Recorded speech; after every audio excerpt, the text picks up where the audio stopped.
Everything's gonna be fine. Sorry about the delay, but I had some technical issues. Hopefully, it's going to hopefully, I'm gonna have the camera all the way, which is highly doubtful. But I guess it's not gonna be the top most important thing, the camera. I hope it's going to be a fun for you. As I hope it's going to be fun for me also. I'm gonna continue every Wednesday's coaching stream. We're gonna make some fresh meat on the grill today. We have a guy who I'm coaching lately. Chris, if you're here and you can hear me, Yeah, you can hear you you perfect, can yeah. cool. You can say a few words for starters. Hopefully, people's gonna come by, and we're gonna see some interesting hands today and make some analysis.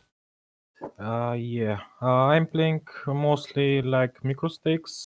I'm playing like kinda almost a year, maybe.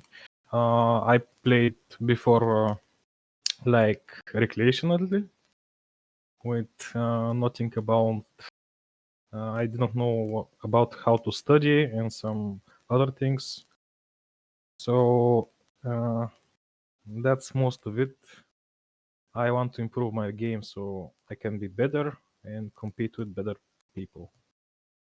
If that's What is what is the things that you are trying to achieve in 2024? Because it's like New Year's revolution resolution time right now. uh, in poker, I mainly want to improve my game, to keep my bankroll management in good shape, to higher up my buy-ins a bit, and mostly I want to sure I'm doing right things, not just random stuff on the table.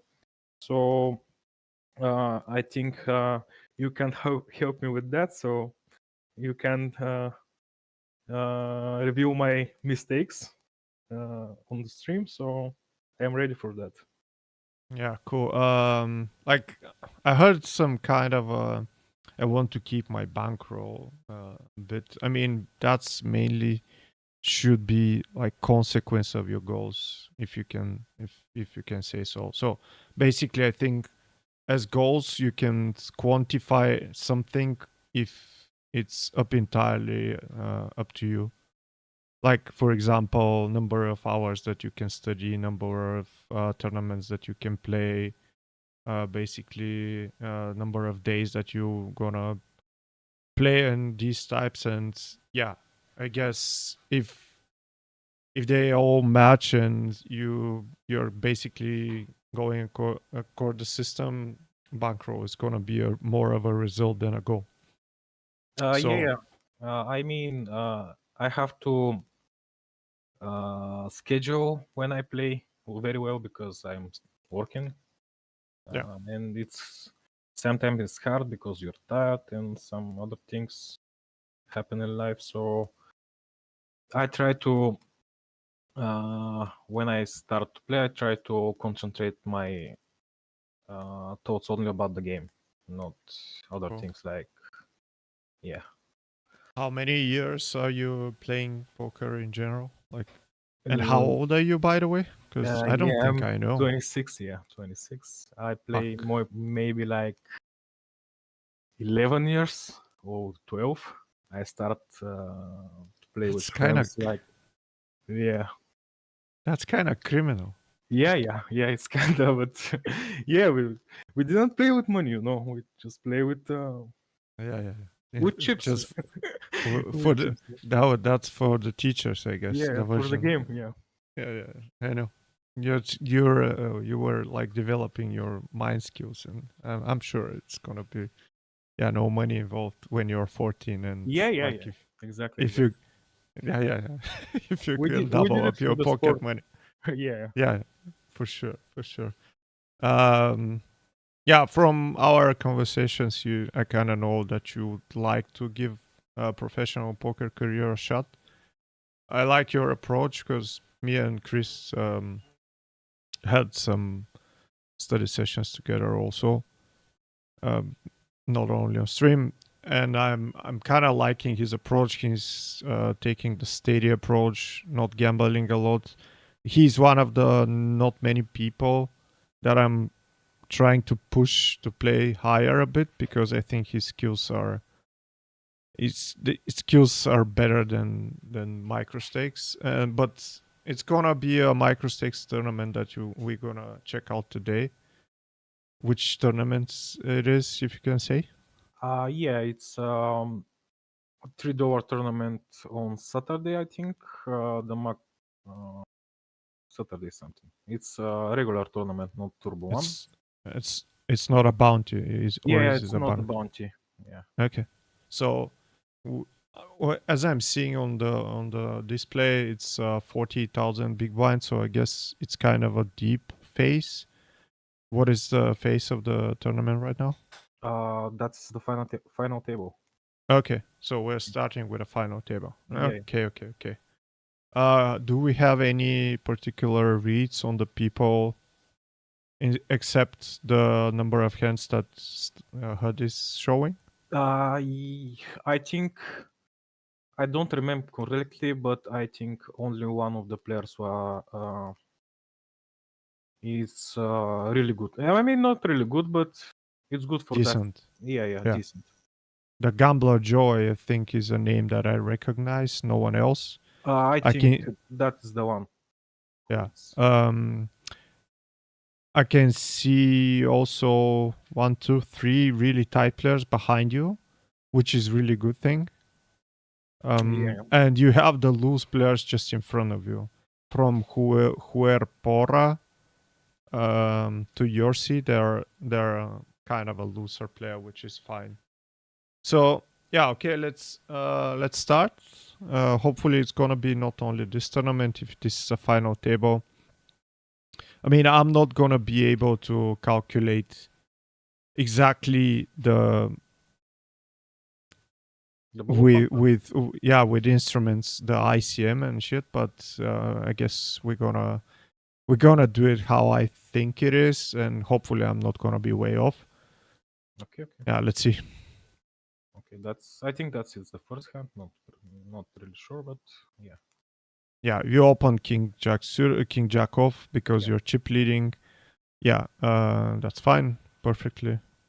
The next hand. So that's an interesting, by the way. So cutoff opens. He has 30 big blinds. We have 6 deuce off from the big blind, and as far as I've seen calculations, it's not like a big mistake to call here if the player is knowing is kind of aware what ICM is, because I mean, in a normal situation, he should see bet a lot of boards, and here it's gonna be tough for him. And basically, if there is a low board, you can lead a lot. So in ICM spots, in theoretical point of view, you can defend a lot more when you have this kind of advantage. He has about 30, we have about 56. So if he's not making big pots, you should expand your defending range. I mean, not this hand most probably, but you cannot fold a hand like King 4 off here. If the chips were the other way around, you want to fold maybe a hand like Queen 9 off also. Yeah. But yeah. Hi Smarty, hello. Žoro, zdravej. So yeah, you did fold, but there is this kind of assumption. Yeah, I can't explain my thoughts about this hand. Maybe I'm not sure that if that guy is aware of ICM or some shit. Yeah. And that's my approach. I didn't need to take this hand to kind of win the tournament. if that makes sense. If you have like 100 big blinds, I would defend here.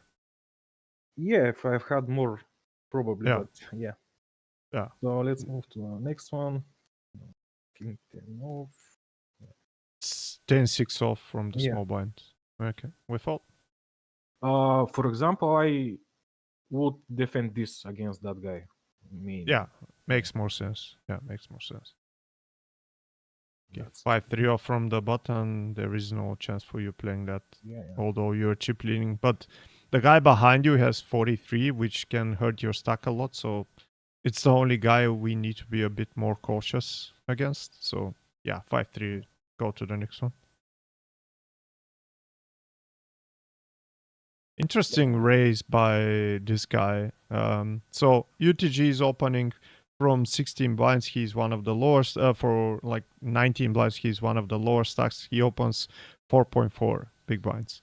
And then assuming this is $3 tournaments, what is your read about this kind of place? What are you seeing usually? Mostly like the strongest hand in poker, like ace king, like jacks plus maybe some, I don't know, Mhm. losers player maybe nines. So they don't want to play the hand because they want to win it without post flop action. Yeah. And they make like something like this mostly. Okay. And what are the other assumptions that you can make here? Because it's the hands over, but you will have impressions about the guy. Like you will need to have read on the guy. What are you making as reads right now? Maybe he's scared to play post flop. Maybe I Could be. don't have a Yeah, clue. could Yeah, be. yeah, I don't have other clue about this. Yeah, because like you have a situation that you have nine hands for the guy on your Yeah. PokerStars HUD. And okay, first of all, that's not a regular. That's like that's the most important thing. Now, from not a regular, you shouldn't expect for him to knows what ICM is. Yeah. So that's a second, and then you will need to be aware what kind of plays does he make. Is he spewing ICM wise, or is he playing tighter than ICM? Chances more often are that people are not aware exactly of what ICM is, and they have some kind of a assumption what hands would play good, or and most probably they're gonna overplay ICM. But the most important assumption that you need to do is if he opens smaller size, you need to attack more. Like if on the next orbit he opens like 2 big blinds and you have A7 off, that's gonna be maybe a good candidate to make it 5 big blinds Yeah. as a bluff. That makes perfect sense. I think. Yeah. Yeah. So, do you wanna see the whole hand or? No. Oh. There is like 90% of the times there not gonna be a hand Yeah. in this spot. Okay, Jack suited. Next one. King 9. Okay, King 9 is an interesting one. Yeah. I wouldn't fold King 9 ever here. Maybe I don't know. Maybe I'm playing a bit tight here because I mean, can. Yeah. Because So when I let's. see this, I'm more scared about these guys. Like, but they have a 4 point, like Yeah. lowest tribute of Yeah. anyone So here. so basically, when you're sitting on a final table, you need to like I don't know, poetically say, take a deep breath and analyze the situation. So that's why I did start, because I think I have some kind of a habit in my mind. Yeah. So my assessment was I have the loose players in front of me and the tight players behind me. Yeah. And what is the most important situation right now? We have 54 big blinds and we have 5 big blinds on the cutoff, which basically I mean, he's not gonna hurt our stack if he jams.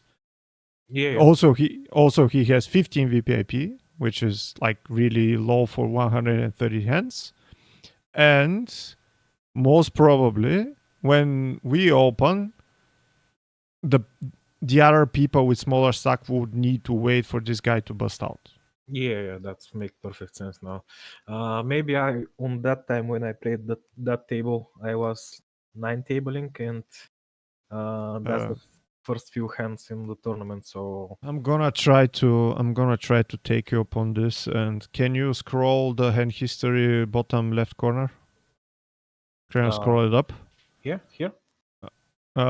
Okay. You could be. Oh no, it's 9 p.m. plus 7 hours. So I think that's like really late in the morning because maybe I'm wrong, but if Oh, no, this no, is no. It's like maybe like 10 o'clock or something, or is 9 it? o'clock. Yeah, yeah. Interesting. Because if this is the PokerStars server time, it's based on US time, and I mean, hopefully you don't have 9 tables when you have a final table. That's basically a mistake on its own Yeah, my because you approach when I'm close to like semi-final tables on some tournaments or semi-final table, you stop registering usually for use. tournaments. Yes. Yeah, Okay. but at that time I didn't bust anywhere else. You know. Okay. Let's see.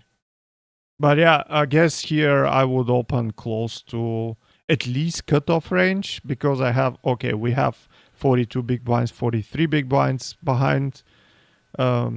But yeah, at least cutoff range, which gonna include king nine for sure. Yeah. Like it's better to fold deuces than king nine off because king nine off's gonna play a bit And better than deuces what versus the big should blind. might be bottom for opening here, like entirely cutoff range?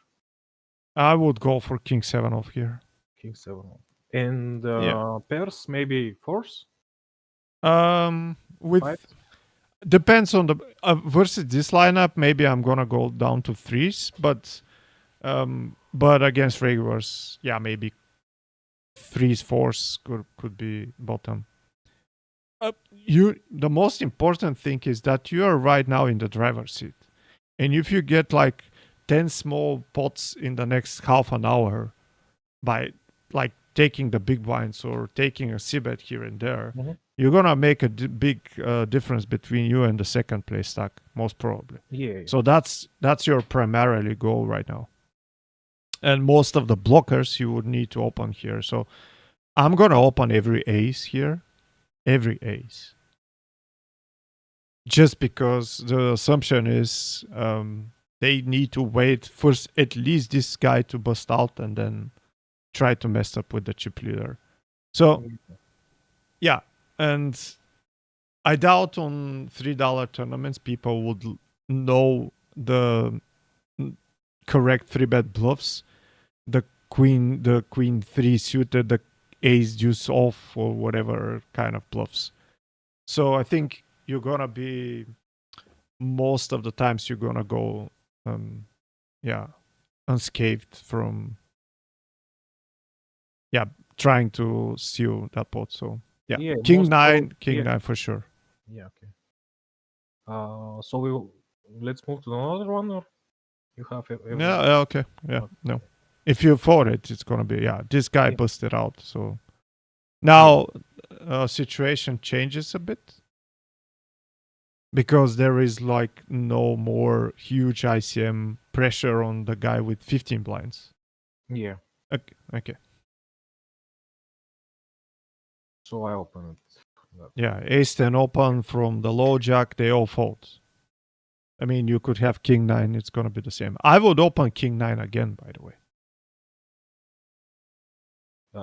Yeah. I'm not aware maybe about this. Maybe I don't use the ICM spots very good. I think I could Yeah, let's see. work about So that. far, you didn't use them well, though. Yeah, that's correct. Also, this hand I thought about it, but I think I folded. No, Yeah, never. yeah, yeah. Never. Like to block, you need to transfer first questions that you need to ask yourself. Do I need to expand my range compared to normal situation? The answer for sure is yes right now because you're the chip leader. And then what type of hands would you like to play more often? And the answer is gonna be always blockers. Yeah, Like right now you're blocking the queens, the jacks. The previous one you are blocking kings, ace king, yeah, nice. nines even, yeah. So and for sure, Yeah.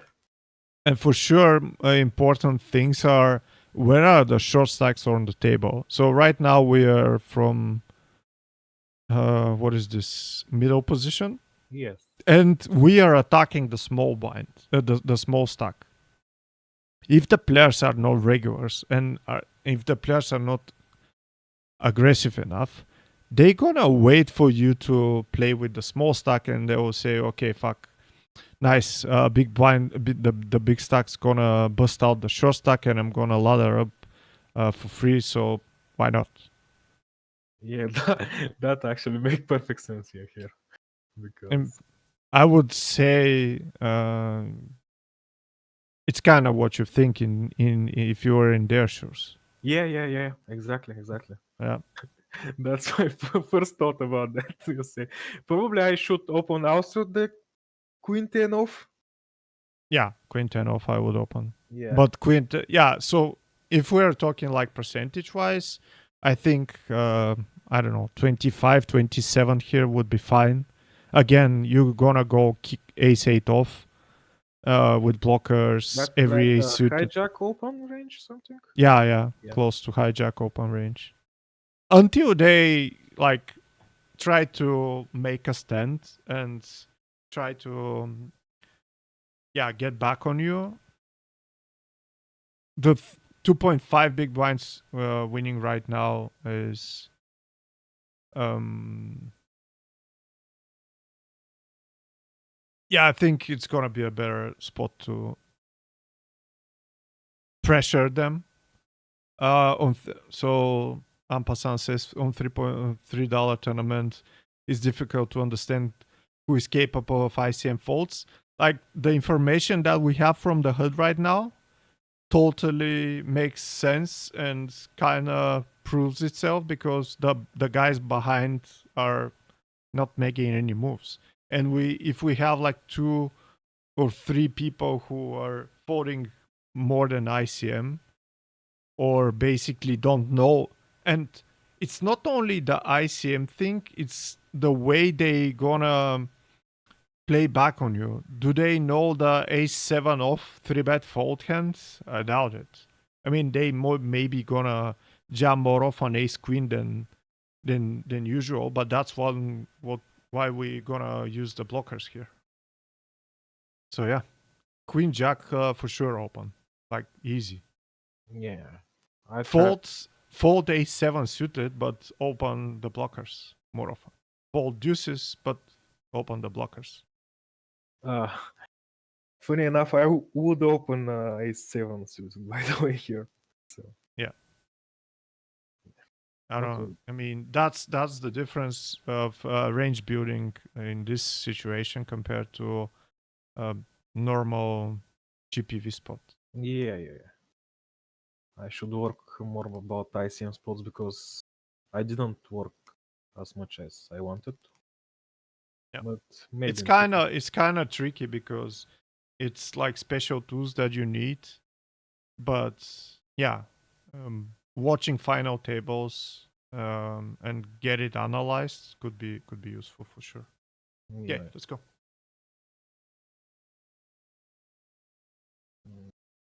Okay. Okay, 8-4 off from the big blind. And the gambler Joe is jamming. Okay. By the way, in his shoes, I would not gonna go 13 big blinds. I would go 8. And Yeah. if they both go all in, we can fold hands like king 10 suited, ace 5 off, or whatever like bad combo he pushed from the from the button? Yeah. Okay. So I think hold it. That's the next hand. Yeah. We fold 3-9 versus UTG range from the small blind. Yeah, let's go. Okay, ace 4 off is an interesting one. Yeah, I open it. Yeah. It was not a bad candidate to 3-bets against some players. That's why it's like interesting. Yeah, most It's probably I will 3-bet this guy and this guy. Smallish size. as I'm watching their stats, I would for sure skip Daniel 3-bet. So the cutoff range I would not 3-bet because he's opening to the both of the chip leaders right now. So you would need to 3-bet players who are aggressive, and I mean he has 18 VPIP right now. So I think against Nilo could be better choice, but yeah. It's a miracle they folded, by the way. We didn't see the full hand. Yeah. So. But basically it proves that more likely these kind of players gonna fold more. Yeah, they play like carry to lose money or something. I don't know. Yeah. A6. Yeah, That's a borderline. That's a borderline right now because I folded maybe ace 8. I would open. Ace 8 could be an open, but the situation changed because Volin guy from the cutoff has exactly your stack size right now. Yeah. So it makes it different. Yeah, that's a fold. Also fold. Okay, Queen Jack suited from the big blind. That is the very example. I remember that hand. That is a very example of hands in $3 tournaments. It's like crazy. Yeah, let's see. That guy. Oscar Revy. Yeah. Also, this guy doubled up from someone. Yeah, I think from that guy who Okay. was eliminated. Yeah. Voice Forbes, hello. Okay. Interesting spot. So, Hoyer Pora limps from, what is this? Low Jack. And small blind completes. We have Queen Jack suited from the big blind. What is your approach? He has 35 big blinds and we have 45. Yeah, my approach is that on lower binds, people who limps had aces in that limping range, mostly. So my first thought is I don't want to raise Queen Jack and fold to re-raise. And I just check it to see a flop and make something on the flop. I'm gonna give you a homework for our next out of stream coaching session. Okay. Try to see on micros how often people limp re-raise. Try to make some kind of a calculation, and then I mean it's gonna be hard to get, but if you have the time, scroll through some hands with showdown and see how often they have aces. Because like if this is your first thought after this guy opened 4.5x on the previous hand and now limps, I don't think you're correct as an assertion. I mean, it's not like 100% sure that we need to raise Queen Jack suited, because if the guy is just tight and just limps semi-strong hands like King 10, King Jack, I don't know, King Queen off and pairs, our raise not gonna be profitable. But the first thought for you to be he has aces and he's gonna re-raise me, that's basically a mental break. Yeah, it's a huge mental issue, and like you're pointing your thoughts in a really wrong direction. Yeah, maybe I should work on that. But otherwise, I don't think that if I raise Queen Jack here, I will fold like better hands or something. I mean, yeah, guy is tight. If he has like 50 or I don't know 40 VPIP, we can maybe raise because we can get called by worse like I don't know Jack 10 off, Queen 9 off, and whatever. But the guy is tight. So basically, and also he has a stack that can hurt us. Yeah, If we yeah. go raise right now, we need to go at least 5.5 big blinds or I don't know 5 big blinds, something like this, which gonna make a flop pot about 12, and it's gonna be easy to stack off for in like 2 streets right now. So that's a reason to check, not the other way. Like he has aces only, and we're doomed right now. Yeah, my other approach is that guy is full of shit here, probably. Not totally, I don't think. I mean, most probably he's thinking the same as you, and he can have hands like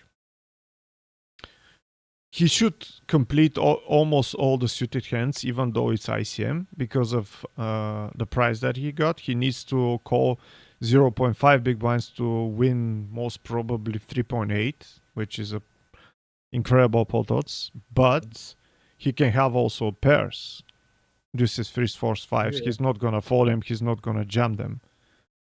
So yeah, basically he's not a guy who need to underestimate. Like if you jam, if you go win, yeah, for sure he's not gonna call you with anything. In that regard, yes, but it's gonna be impossible to jam for us because basically there is no hand that is weak enough to jam, but when get called has equity.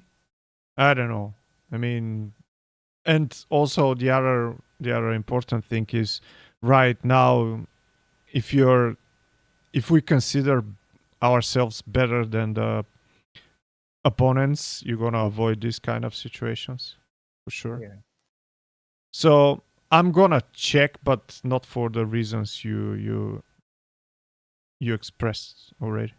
Okay, okay. Ding ding ding. We have ace king 10. And by the way, So I still thought he has aces. You know, you the whole still hand. thought he has aces? Yeah, yeah, the whole hand. Hey, Maybe Lee, mental, yeah. But I in the whole hand, I thought he had aces, and I was so Interesting. scary uh, uh, to to not hit on the turn on river like 10 or a king to pair the board. You know. Interesting. Lee, hello. I don't think you missed a lot. I think we had like 10 hands, but yeah, most important is gonna come by. It's a $3 final table, not a bounty. Okay, so how are you approaching this situation? Check, bet. It's a limp pot, basically. Yeah, I will check it. Probably. Yeah. I don't think I have leading range of that board specifically. Okay, question. How often do you expect the original limper to bet on this flop? Like, especially this guy, Mm-hmm. maybe around 50 to 60% or 40 to 60. Yeah, that would be my fault because I think he's gonna have a lot of these deuces, threes, fours, fives, and otherwise he's gonna bet. I mean, maybe he's not gonna bet a hand like Jack 10 or whatever, but yeah, let's see. I think I he would bet also king 9, for example. yeah, that's about correct. Yeah, let's see. I don't think he's gonna bet 100% here. Did you check? No, he bets Half pot. half pot. Okay. So the guy folded. I thought for the second to re-raise here, but I don't think I have a spots to. I mean, how to express myself? Fuck. You don't have bluffs? Yeah, exactly. I don't have bluffs here, so Do you care? actually, I don't care really, and I don't know. Maybe I have to do it here because as I remember, I do it on the turn. because he bet small, I think, so I can get Yeah, all the money. let's see the hand and then gonna see.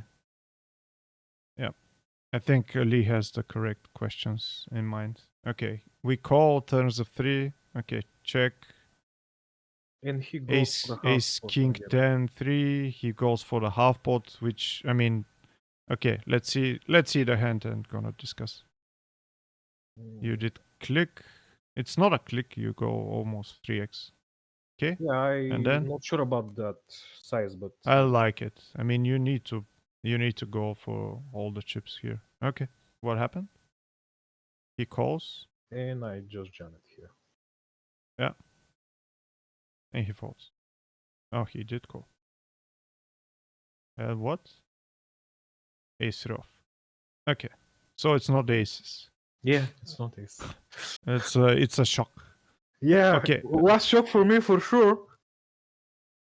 I mean, Like if you my if you think that people are limping only aces, you should play, I don't know, high stakes because people are not limping there. I mean, like in game my head like didn't allow me to see his second card okay. most of the time, and I firstly thought he had ace 5, and I was really shocked. I mean, I'm not gonna be surprised if you get called ace 5 here. I'm not gonna be that shocked. I mean, it's gonna be fun and like clip maybe material, but I mean, I've seen it, so so let's analyze. I think when you're that deep and it's a limp pot, you need to raise on the flop because you're not blocking any pair. Like he can have king 10, king 9, king 10, ace, something, as you can see. And also he can have sets, and you need to get the money against sets. Against a guy who opened, by the way, remember the guy opened 4.4 and now has ace 3 off, totally makes sense. Yeah. Yeah. Against But a guy who doesn't have a clue about theory in poker and bluffs and what, I mean, minimum defense frequency and fancy shit like this, do you care that you're gonna have bluffs or not in this situation? I don't think so. I mean, maybe you're not gonna meet this guy ever again. And by the way, final tables, it's all about right now, right here exploits. yeah, that's make perfectly sense for me. But I also thought about how to approach the spot if the board pairs. For example, a 10 appears on the turn. When I'm I not check raise. I'm not folding ever here because I don't think he has aces, kings, and ace king because he opened 4.5. Okay. I mean, if he has aces, it's gonna be bad. But yeah. So the problem with your plays, if he didn't catch his second pair, you would have get a lot less, I think. If you check raise small size on the flop Mhm. and bet turn, he's not gonna fold, and you would get more most of the times. Yeah. And if he didn't have the two pair, you're not gonna get stacking opportunities at all either way. Yeah. Okay. Also an important thing, most of the cards on the turn's gonna be flush draws, like backdoor flush draws. You're gonna get a bit more value out of, for example, if a deuce of spades comes and he has queen 10 of spades or I don't know, king whatever kind of spade, or just he has like queen 9 of spades, you're gonna get one more street. Otherwise you won't gonna get. And the most important in this situation is the SPR. If we're like, what is the SPR on the flop? Should be huge, like, I don't know, 15. Can you go back to the flop? Yeah. So it's not 15, it's more like 11 SPR. Yeah, for 11 SPR, you most probably need to raise the flop. You saw that even when you raise on the turn relatively big size, you had almost pot size on the river, which, I mean, if he didn't have top pair, you would have folded, I think. So yeah. Can you give me insights about if I check raise the flop, the turn is a blank, I have You to take barrel. the lead of the pot, right? To make You another flip. barrel again, yeah. Yeah. And what if the river is like a 10? Because he had that king 10 or something. I just jam it or I just check call? I think you just jam it. Okay. Because, I mean, if you check raise flop and bet turn, he's not gonna have any bluffs left. He's just gonna check backhand like, I don't know, maybe even ace king, ace queen if he has that, but okay, what am I talking about? He doesn't have them because he raised 4.5. I mean, these kind of reads on every hand are really important. I think I've said on the when I had the coaching session with Steven that if the final table is the only table I have, I'm kind of making a spreadsheet on the side with basically every detail noted and written down of the guy what his actions was on the final table. Because first you are paying attention about every hand and every detail, and second you're not gonna forget it if the final table goes for like 42 hours or something, which if you play on GG is gonna be always almost 2 hours final table play. Yeah. Okay. So the most important thing is against this guy, you don't need to think about I don't have bluffs here. Yeah. Okay. King 10 off. Oh, right now, when you have... So right now, stacks are... We have 80 big blinds. There is a guy with 50. And the other are like 20 big blinds. So I would need a bit more cushion against the 50 big blinds. So if we get 2-1 advantage, then basically we can play almost every hand. Yeah. King 10 off, I don't think we can fold ever right now. I mean, if someone jams, what is this guy doing? So they all fold small blind, which perceive he's a $3 regular. I mean, that's a bit of oxymoron, but yeah. I guess he's the guy with the most decent stats on the table. Limps from the cutoff. And we have King 10 off. Okay, let's see what cutoff button's gonna do. I would jump here. Yeah, I take another. I think, yeah. I don't know. I don't know why are you doing it 3.5? I don't have a clue here, by the way. I don't. No. I don't have any clue about this hand. Because right now, if you jam, maybe the guy from the big blind would fold King Jack, and right now he cannot fold it anymore.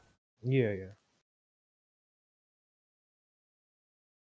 That makes sense. But yeah, we gamble against the small stack. He has 9 big blinds, and we gamble a lot. But I mean, he was raising so far. He was jamming. What is his first limping strategy again? If he has 3 like aggro players behind, probably could be a good exploit for him to limp, but I'm sorry to say, but he has 3 tight players behind him. If that makes sense. Yeah, that's not offense for me. Yeah.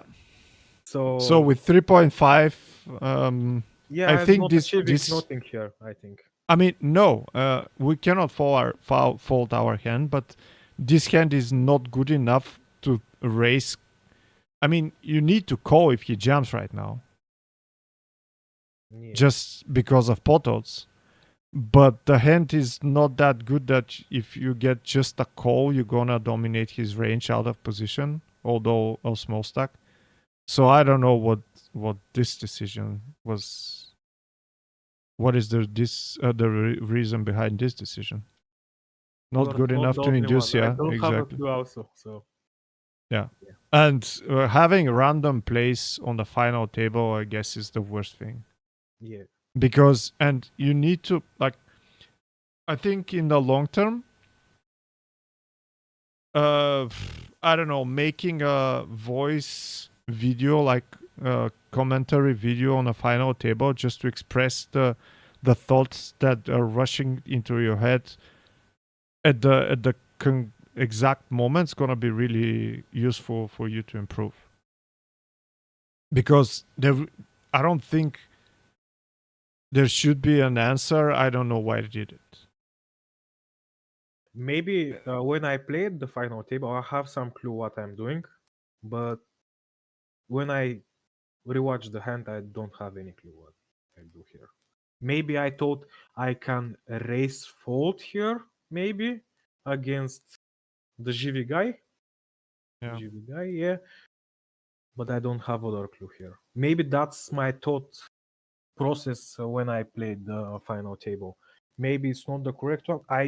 Mm. I had a thought about this play, but now I don't see Yeah. what I'm So doing. Yeah. Rocco Ross is asking what is his limping range in your opinion, and there is one more interesting question.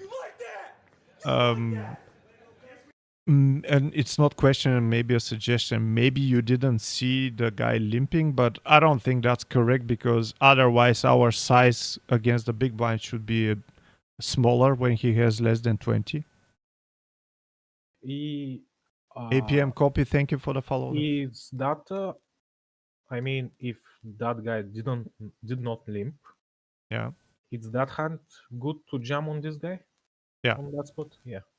Okay. Could be a limp, could be a jump, it's whatever. I think close to any 2 is gonna be a good jam right now. It's gonna be plus EV almost any 2, especially against 19-12 5 guy. Yeah. But I think there's gonna Yeah. be higher profitable plays otherwise. I mean, against this guy, you don't need to jam 10-6 off. You can just raise it, and he's gonna fold often enough without you risking 20 big blinds. Yeah. Make perfect sense. I maybe will jump some suited connectors like 5-6, 6-7. Yeah, makes sense. They're gonna achieve a lot, and when you get called by Ace King, they're gonna have a lot of equity. Yeah. Okay, so let's see what happened. Hopefully, Gambler Joe was just scared, and if he he calls, what the fuck? I mean, that seems more like aces to me, like even before. Limp here looks more than aces than the last hand for sure, Nikki. Yeah, because this guy, maybe if you play it enough, Nikki says that this guy. Basically, I think Nikki says that this guy has more clue of what is going on. But yeah, they seem to be very tight on this final table.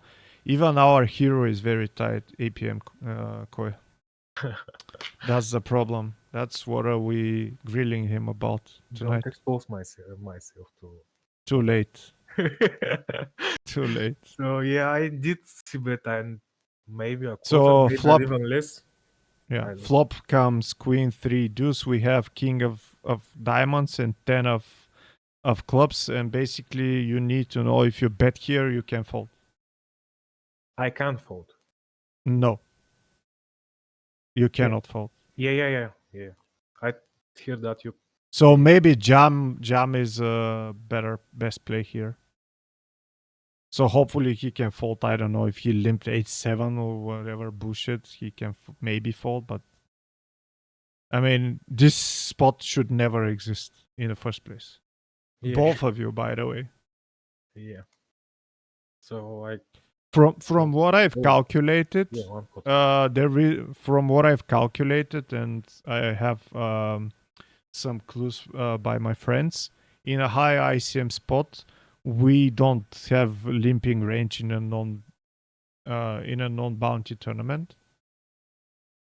So I think he just need to play and there is no such ICM for him because he has the smallest stack, and I mean, I don't know. It's really strange, but people are making weird shit at $3 tournaments. Again, like every stream, I'm gonna say, never, ever, ever have the opinion that lower tournaments are tougher than the high stakes tournaments because people are making unpredictable shit. They gonna make unpredictable shit, and they gonna make, I don't know, 100 times more mistakes playing like this than the regulars playing high stakes. Okay. So we bet 2 big blinds in 8.7 and we're ready to stack off. Yeah. Okay, let's see. He calls. What the fuck? 10 of diamonds. We have a pair and we jump for value right now, right? Yeah. And he has what? Aces. With the diamond. I mean, that guy. He's like really lucky right now. Because the whole three of you are really tight. Why is he limping the fucking aces? Again, you need to make the note for sure. Yeah. I'm gonna be dead pre-flop and I don't care about it. Basically nothing happened to me. Even if we take a look right now, we have 5 players that are 4 players that are basically same stack, and it's gonna be high ICM pressure. So most important after this hand, make the notes about the player, have it in mind, and forget about the situation because basically nothing happened.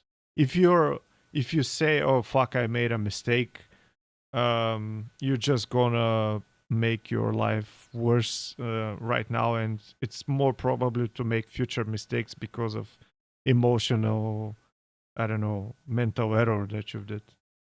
Yeah. That's make perfect sense. I was like, after the hint, like my first thoughts about the previous hand with the guy who I stacked was like he had aces. And here I didn't have that thought. I don't know why. I don't have any clue, but yeah, I think jamming is better here for sure. Okay.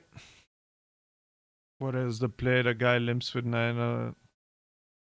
I mean, it's a play that he thought he was the best. I mean, basically against me, if he jumps 9s, exactly. Basically against me, if he jumps 9s, maybe I'm gonna call it off with king 10 off if I think he's a regular for 9 big blinds. In the play that needs to his play that needs to be done is just open 2 big blinds. Yeah. I think maybe it's gonna be a mistake, but I guess when he has only 9 big blinds, I don't know. I guess when he has 9 big blinds, my strategy, if I was him against tight players, I'm gonna have a lot more bluffs than value when I'm opening 2 big blinds. So I'm gonna open aces and kings, but I'm gonna open a lot of hands like king 9 off, I don't know, queen 10 off, and stuff like this. And if that looks scary, it's gonna be better for me because the blind's gonna fold a lot more, and I'm not gonna risk the entire tournament by raising bullshit, I guess. Okay. Most important thing is not to tilt about the hand and carry on. Yeah. Okay, 3s. I didn't remember what I did. I call. So same guy who limped now opens from about 20 big blinds, and we had 3s. and we called with 70, could be okay if you're turning threes into a bluff at some point. If you're calling only to hit, I don't think it's a good one. Yeah, he had only 18 big blinds behind.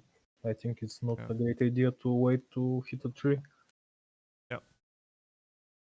So the only good thing is, again, people behind are really tight and they're not gonna punish your calling range. Yeah. Okay. And again, another good thing happened. Big blind joined with 50 big blinds. So flop come Jack 8-7. Jam is not an option when there is a guy with 50 big blinds behind ever. McCoy. AP McCoy. I'm gonna read it correctly in the maybe on the fourth try. Sorry about that. Okay. He checks. I didn't know what I did. I think I checked also because Kind of makes sense. To check, but he sometimes you can can use check it as a entirely bluff. his entire range here. But he can have a hand like fives and he's gonna fold. So basically, my approach here is the lower pair that I have, the more often I'm going to bluff it. Yeah, that's perfectly makes sense here. Yeah. Check is fine, but pre-flop, I'm not sure that you need to call, especially with your approach post-flop. I think it's better for you to fold there. Okay. So I did check. Yeah. If there is like a 9 on the river, I would bluff the river. Folding 3s against PFR against unless he has similar stack size. Not exactly. He needs to have like 25 and we're never folding. When we have twice as or 3 times as much as he as chips. But the thing is we need to be ready to bluff it sometimes. So yeah, if they all fold and there is one card straight, we will need to bluff that hand, I think. Because like how is range constructing working right now? On the flop, you're most probably gonna bluff a hand like King 10. I don't know, Queen 10, right? Yeah. Okay. If you go check on the flop, and you already bluffed the Queen 10, the King 10, you're gonna start bluffing other hands like maybe Ace 10, Ace 5, or whatever. And if you go check without bluffing them on the river, you're gonna have only the strongest weak hands, if that makes sense. So you need to decide which of them is better to bluff. Yeah. Okay, so let's see. So Jack 8-7, turn is a 6, big blind, bet small, which is correct, multi-way ICM.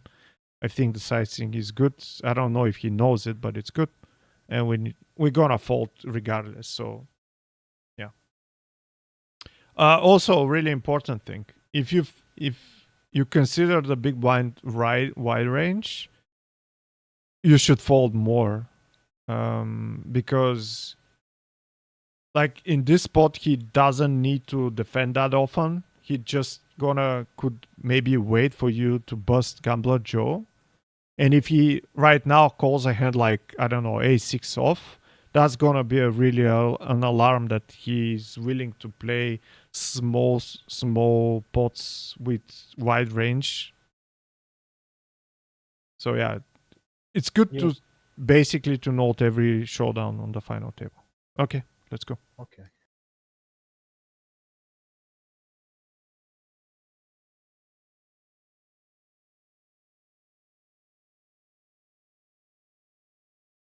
Okay. What happened? This guy is going. Can you take the previous hand to see how did it bust out? Yeah. Oh, he loses another one here. Button open jumps, and then what happened?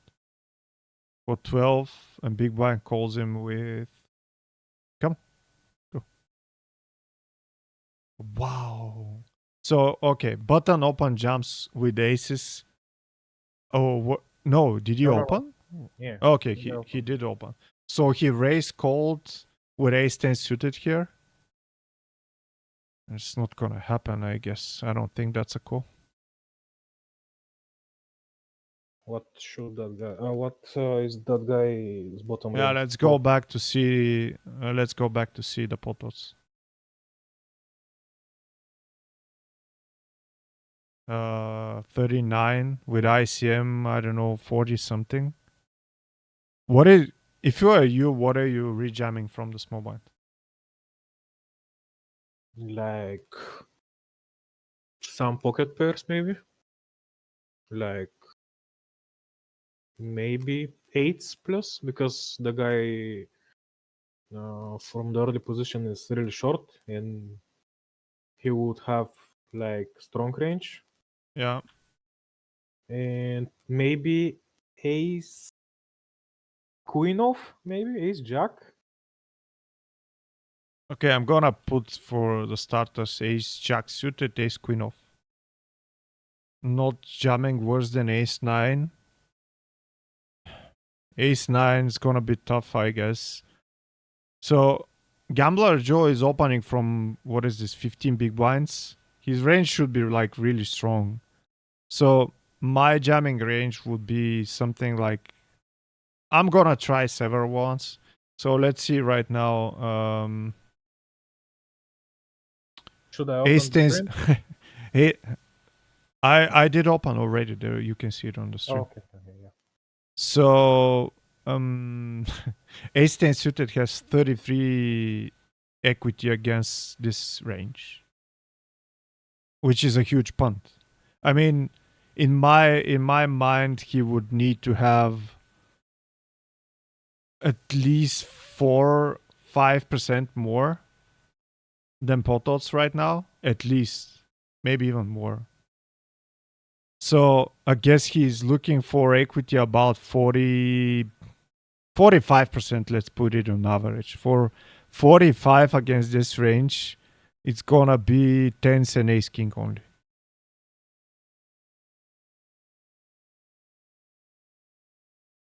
If you jam like ace 10 suited and ace jack, maybe hands like ICM shoves like, I don't know, king jack. He doesn't he needs to have no calling range. Let's be clear about this. But if he has like a kind of a strange I don't know, king queen off, maybe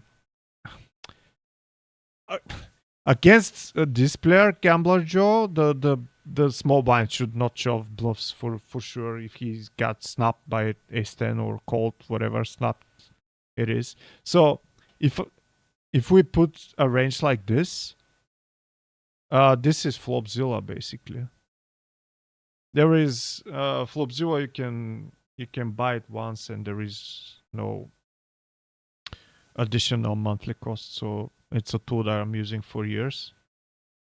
It's basically a post-flop calculator, but you can see a lot of pre-flop stuff also. So even if he's jamming wide, like basically if we play against Lee and he has like ace jack off, ace 10 suited, some broadways, ace plus, and ace 9, some ace 5, ace 10 suited has 38 equity, and just GPV is 39. So if we put like 45, there's gonna be borderline nines and ace queen. Nothing else. That's Ace the queen off, right?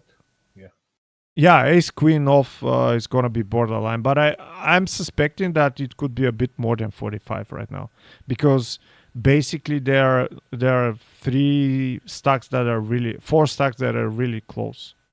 5 stacks that are really close. Okay, Roof Rhymes. Thanks for the sub, sir, by the way. Also, 10x blocks possible bluff street jumps like Queen Jack. That's not entirely true, because if we have ace 10 and he jumps these hands, we dominate. Can you show GTO rejam range from small blind? I don't like to. Because it's like, I mean, if I show you, it's gonna be some kind of a similar situation that I need to find and I need to calculate the hand, but that's gonna be approximately what I think it should be done right now. I know people are sometimes not jamming aces, but I think at this situation with high ICM pressure and like 4 equal stacks, he should not have flatting range. Yeah, I know it could be wider, but it depends how Gambler Joe is opening. And I guess against him it should be not wide at all, just for value. Like, we're gonna punish Gambler Joe by folding some of the bluff jumps right now. And these are the spots that it's going to be really tough to evaluate, pun intended. How is Gambler Joe gonna call? So in that regard, things that we've talked on the previous coaching session with Lee, that we should exercise this kind of situation by putting these kind of examples in a calculator. It's gonna be a lot. It's gonna be in a lot of use because, as you can see, against some players, even chippy with the ace 10 is not gonna be a call. Okay, let's go. And what your approach about this hand if you're a small blind? Like what you're jamming here? I think I'm gonna be close to that. What I'm showing some a lot of ace x suited and high cars probably. I think I'm folding ace jack off and I'm gonna jam a lot of more ace, like ace 9 suited is gonna be a better jam compared to ace jack because of basically we would like to unblock king jack, queen jack, and stuff like this. So yeah, ace 8 suited could be used a bit more here, and pairs also depends. If he's not folding ace 10, these 8s and 9s are really questionable.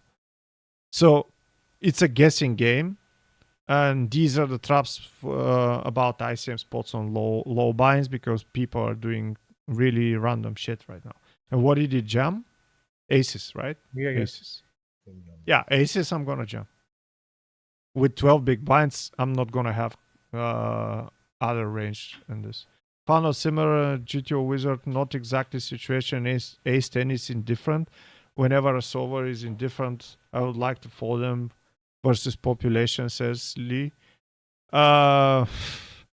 It depends on a lot of things. So I would, if I need to find the exact combo or borderline combo, I'm not gonna trust GTO wizard ever, because it depends. Also, it depends what is the tournament, because the GTO wizards calculated hands are in field of either 500 people or 1,000 people, which compared to a tournament like Big 330, which could be with 2,000, ICM is going to be different there. If that makes sense. And these equilibriums, GTO equilibriums, are really sensitive to a lot of factors, and a small difference in opening range or rejamming range or the amount of ICM that we need to take in consideration could make hands fold or call. But this one is really clear when he has about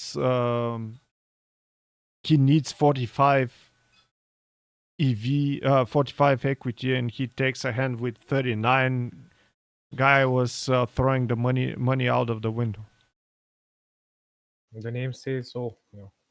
Yeah, I mean, 1000 IQ guys limp with aces and then punts off on the next hand.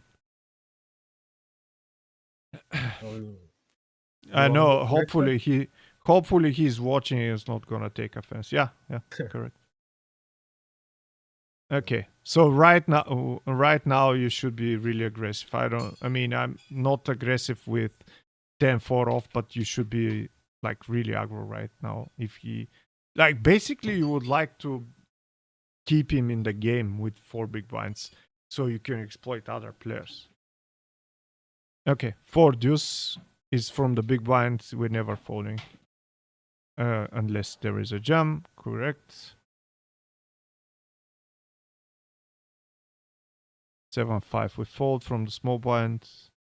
Like right now, if you have a blocker, you can 3-bet or jump.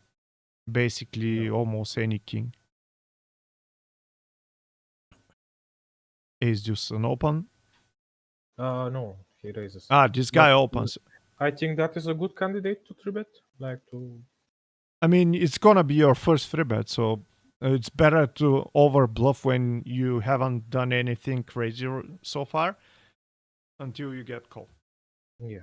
So I'm gonna randomize and like put it in a really small frequency because you cannot jump here. We've said it on the previous orbit. You cannot jump. So I think a hand like ace deuce, like the suited ace, is gonna be 100%, and yeah, it's gonna be easy to overbluff. On the other hand, when he has only 18 big blinds and you don't care that much, you can maybe 3-bet ace queen for value here, and ace jack suited. So you're gonna expand your 3-bet calling range, and you could play a bit more bluffs. But if you think it's a good overbet bluff, I mean, I'm not gonna be mad at a 3-bet right now, especially with your image on the table right now. Okay. Sizing's gonna be at least correct 4.5, maybe 4.7 big blinds.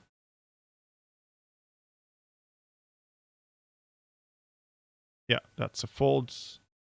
You are not leading anymore, by the way. Did I? No, you're leading. Oh, Okay. My bad. I thought you had 47 here. Okay, 8-7 is a fold. Suited we open. Ace-8 suited. Small blind limps, and he has 20 big blinds. What is your approach right now with Ace-8? I have a blocker. I have a good hand to see a flop. Other thing is maybe I can apply him a pressure like to raise, but it will be devastating if he rejumps. If that makes sense. So I think I just check here. Not sure about it.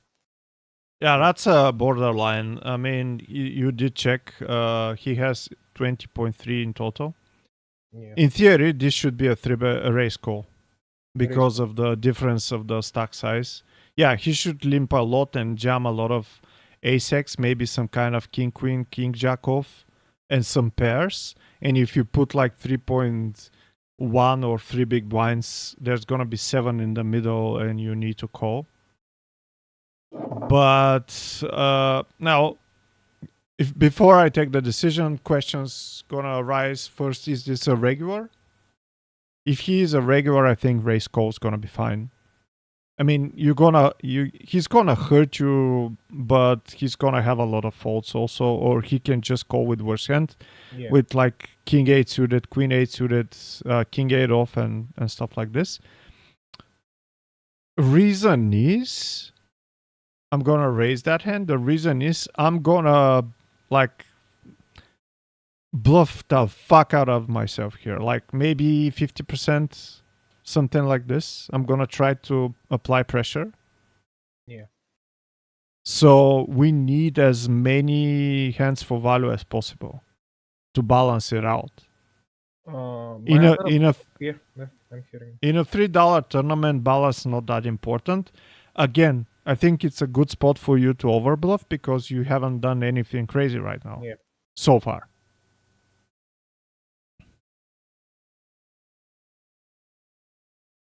So flop comes queen 9-4. We have no backdoors. Two clubs and a diamond. He checks. We check also. When he checks, he most probably is gonna have showdown value. First, if we think about the range of the small blind in theory, he should have a lot of these middling cards, middling hands, because he needs to fold a lot pre-flop. Maybe he needs to play maybe 50%. If I was him, I would play less 50 or less than 50% against a guy who covers us 3 times. And that means he's not gonna have, I don't know, 10 5 off or stuff like this. He's gonna have more often king 10, queen 10, jack 9, 10 9. So basically, that's one of the worst flop for us, I guess. I mean, we in this situation, good flops for us are only the low ones when he limps. So turn comes 8 of clubs, completes the flush, completes a lot of straights. We have third pair with top kicker. What is he? What did he do? He bets one big blind. Yeah. I mean, we need to call, but it's not fun. Yeah. I did. Hopefully you didn't fold. Okay, call. River is a 6 of clubs, and right now I'm gonna think we don't have the best hand. Question is, what is a good bluffing hand? Question was more likely if he checked, do we bluff ace 8 or not?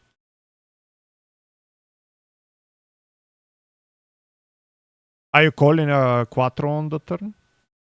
Like if you had king 4 of hearts, do you call it on the turn or you fold? Yeah, I would call it for sure. So if that's the case, maybe you just need to turn a 4 into a bluff and that's gonna be enough.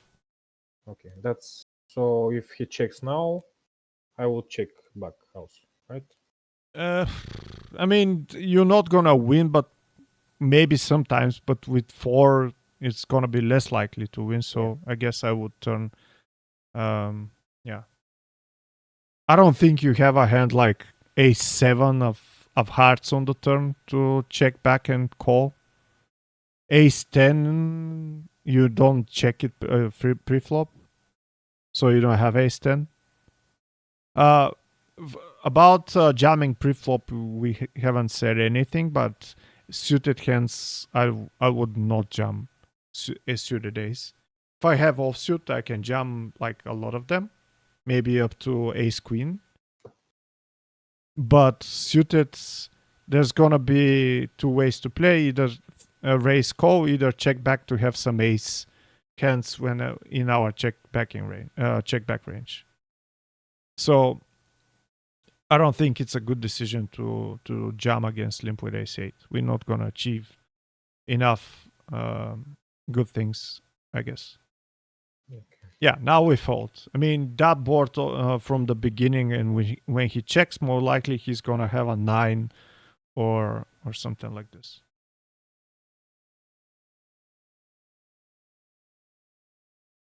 There is also some kind of a comment about raising on the river as bluff, but I'm not gonna go into details in a $3 tournament because I could be totally wrong.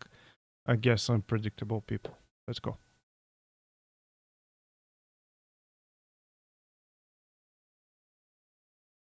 Open jamming for 14. That shouldn't happen that often, by the way.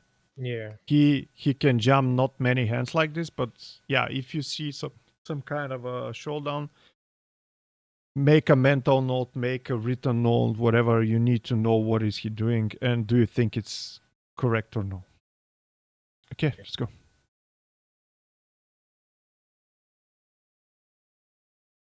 Is that a fold?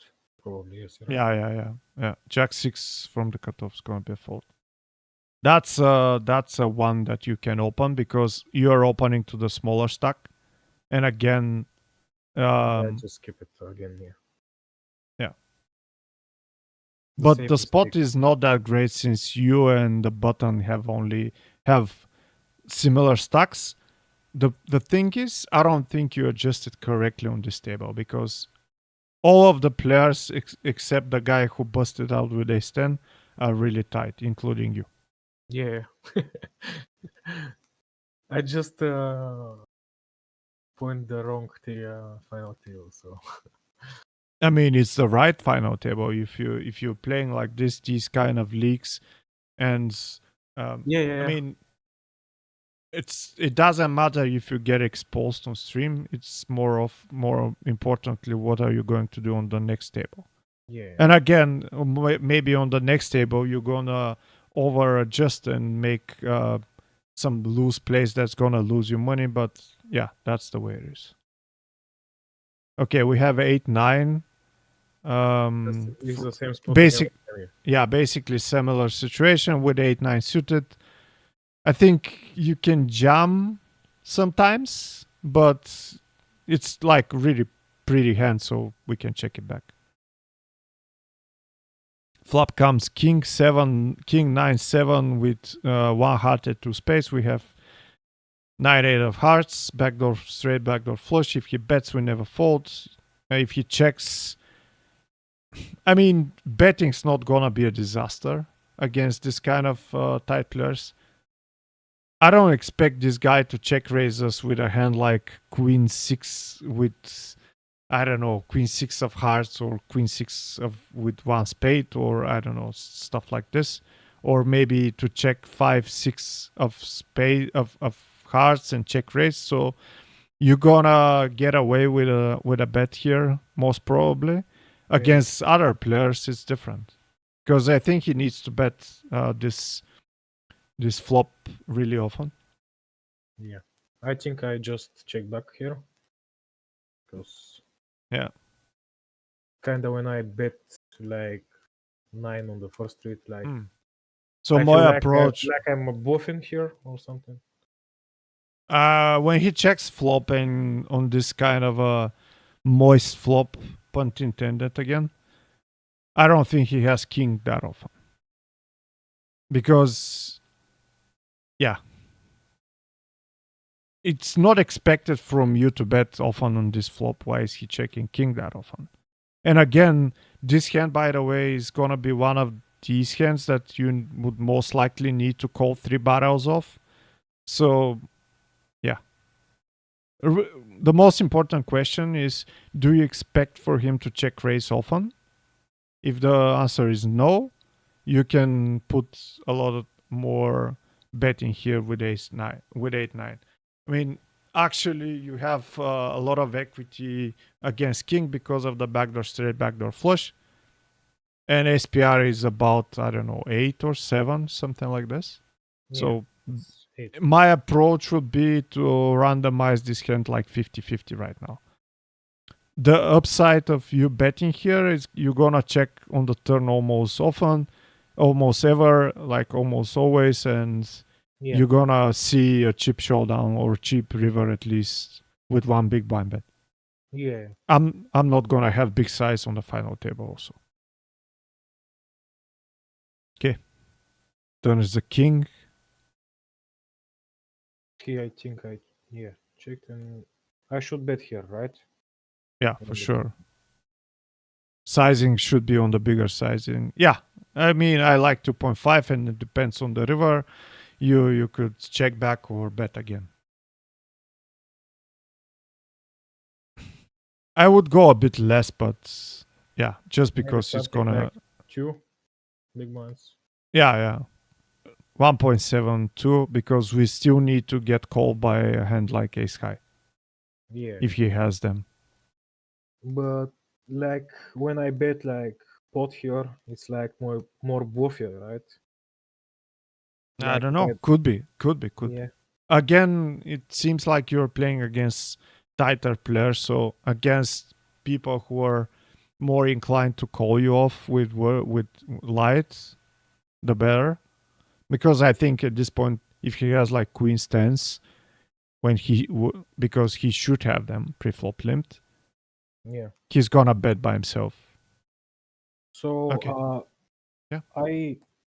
My approach here was first to think what his thoughts about in this hand.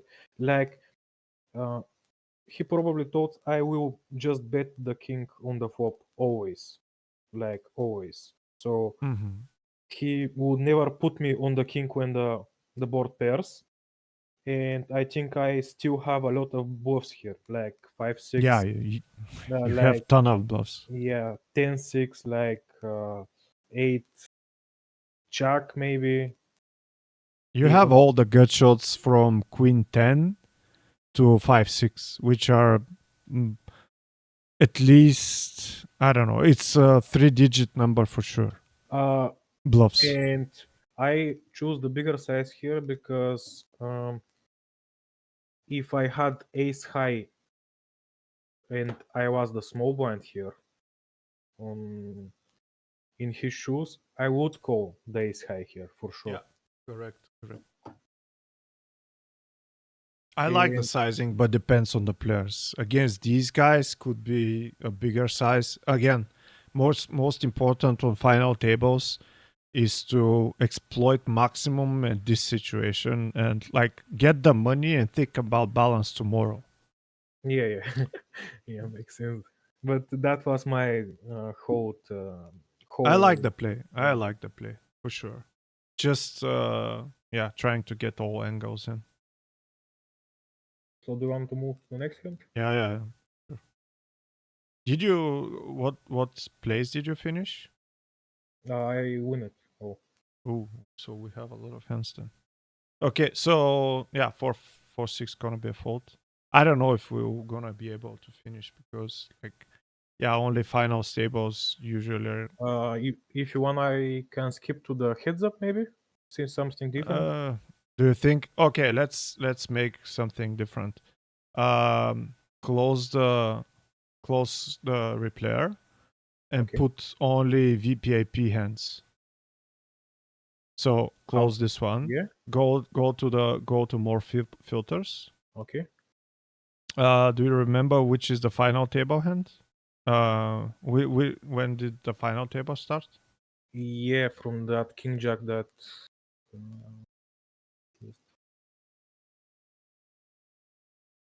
I think it was about 30,000 or 40,000. Yeah, it was 40,000. So you go up.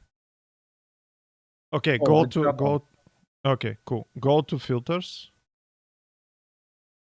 Go action and no, what was? Yeah, 40k. Preflop. Can you go preflop? Yeah. VPIP. Yeah, That. on. Yeah. Add to filter. Save and apply. And then we go from 40 plus. Yeah, scroll up. No, that's 160. Scroll down, sorry. So we're about. Can you find the. What was the last hand that we played? It's not 8-9 because it's not VPIP hand. It's You, 6-4. No, yeah, didn't put money there. yeah, you didn't put money there. So what was the hand last time we opened? King Jack? I don't know. No. You're going. Look at the blind levels. Yeah. Yeah, go Oh. up to 40,000.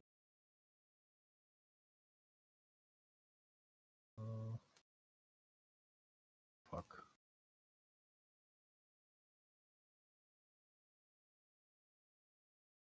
Can I just put in the to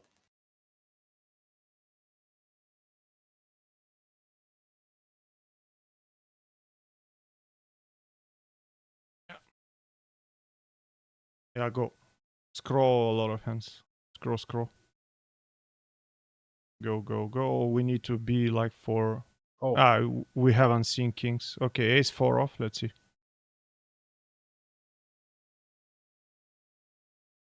He opened 3 big blinds. Oh, he has a big stack now. yeah.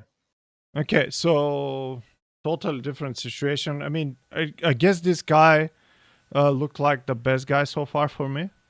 So not fun here. You can choose call or because we're covering, you can choose call or re-raise. but I guess his range is gonna be strong because he was only limping so far. Yeah. So I'm gonna be like 20% 3-bet and 80% call. Let's see what you've decided to do. Yeah, like the play. Hopefully he folds. Yeah. Nice, well done. Yeah, go to the next one. Kings. Yeah, by the way, that's another thing.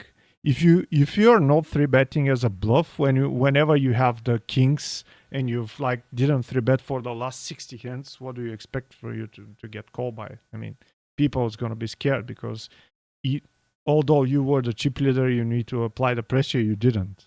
Yeah. I So thought about this. yeah.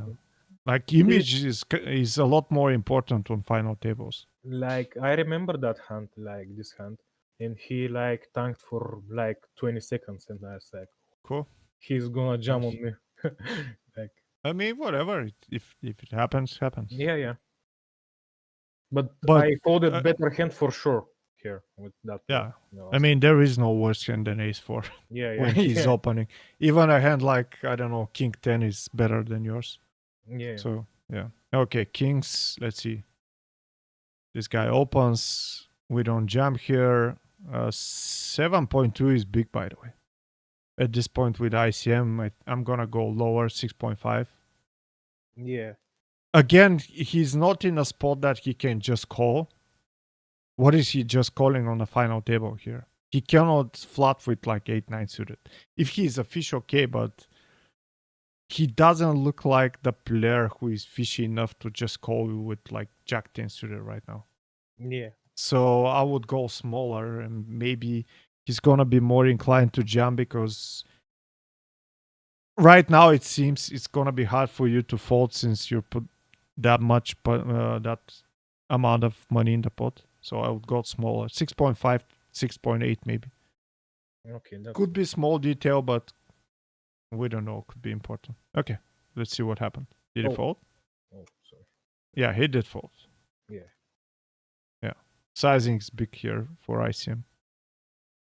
I think you're showing the same hand again. There's 4. Did I? Isn't it? No. No. Okay, so he's covering again, same approach. Sizing here should be 8 big blinds. Here, right now. Yeah. It's interesting if small blind calls, this could be also used as a squeeze bluff. I think I didn't 3-bet right now. Okay. Yeah, I don't know. Yeah. Okay. So ace, king 3, we have ace of spades, 4 of hearts, backdoor flush with the lower card, obviously. Yeah. Nothing but call, I guess. We are both similar stacks, and there are 2 short stacks. Yeah.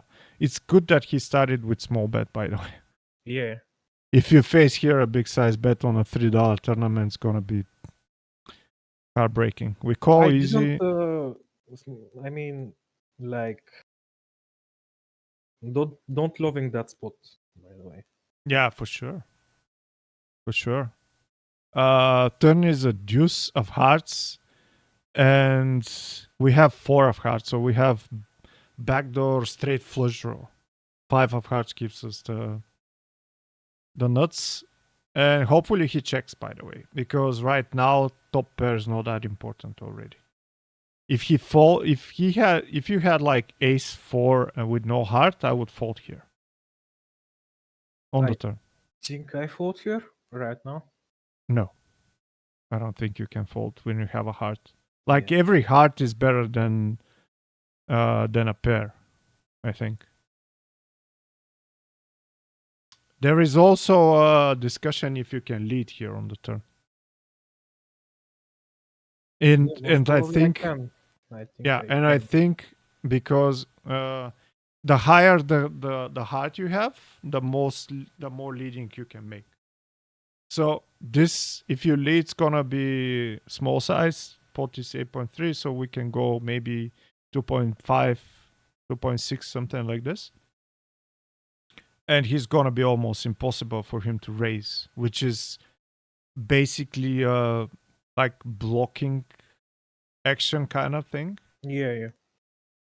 And if we need to rank the actions, in my opinion, I don't know if I'm correct here or not, but in my opinion, you made the worst decision.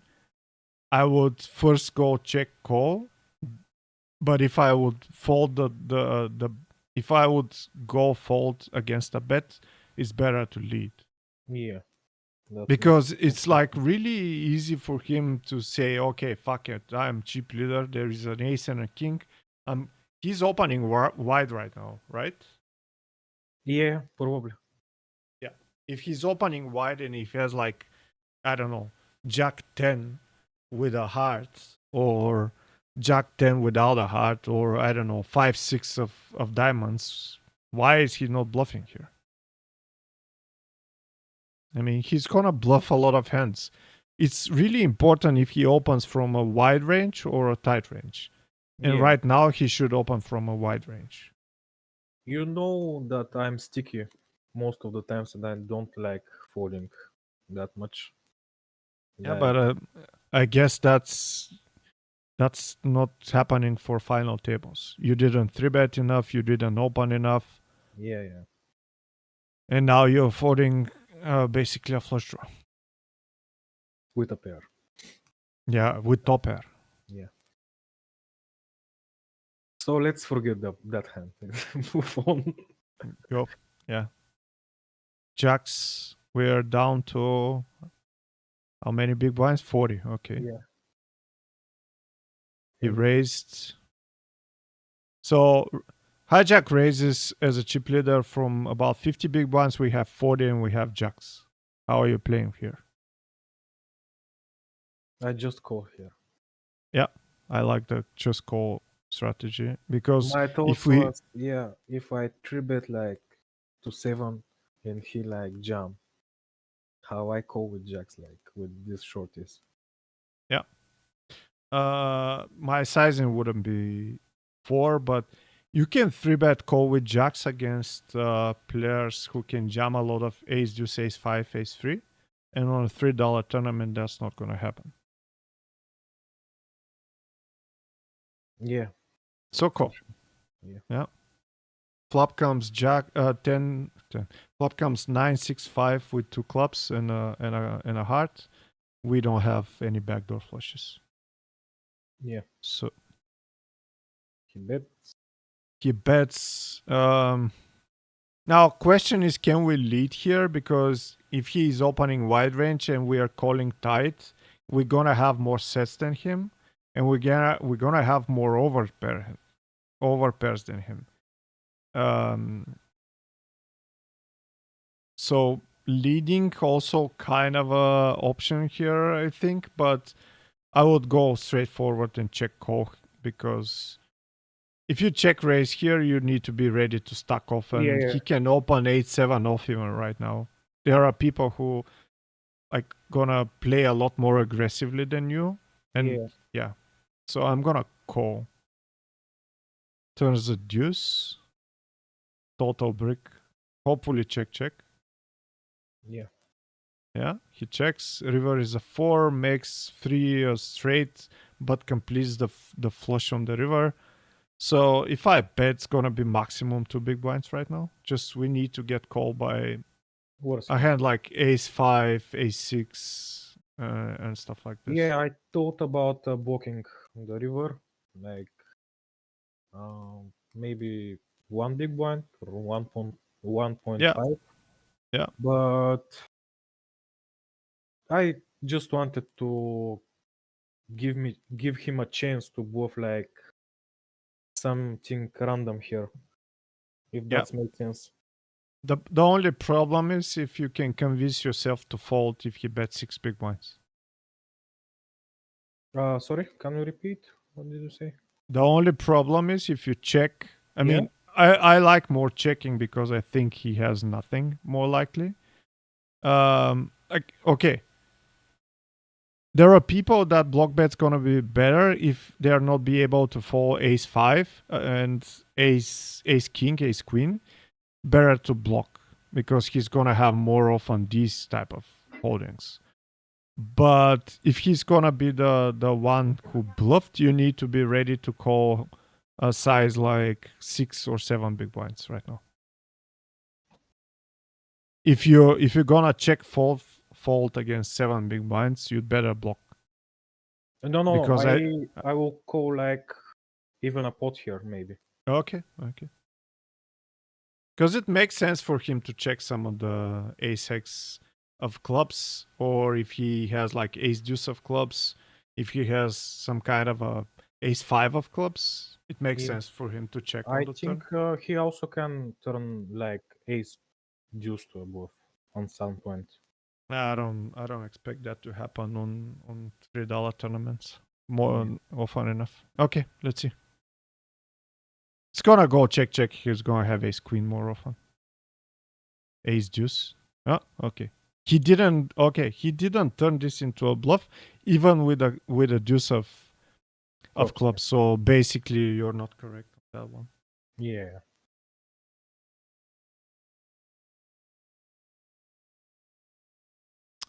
There is one more interesting thing that's important.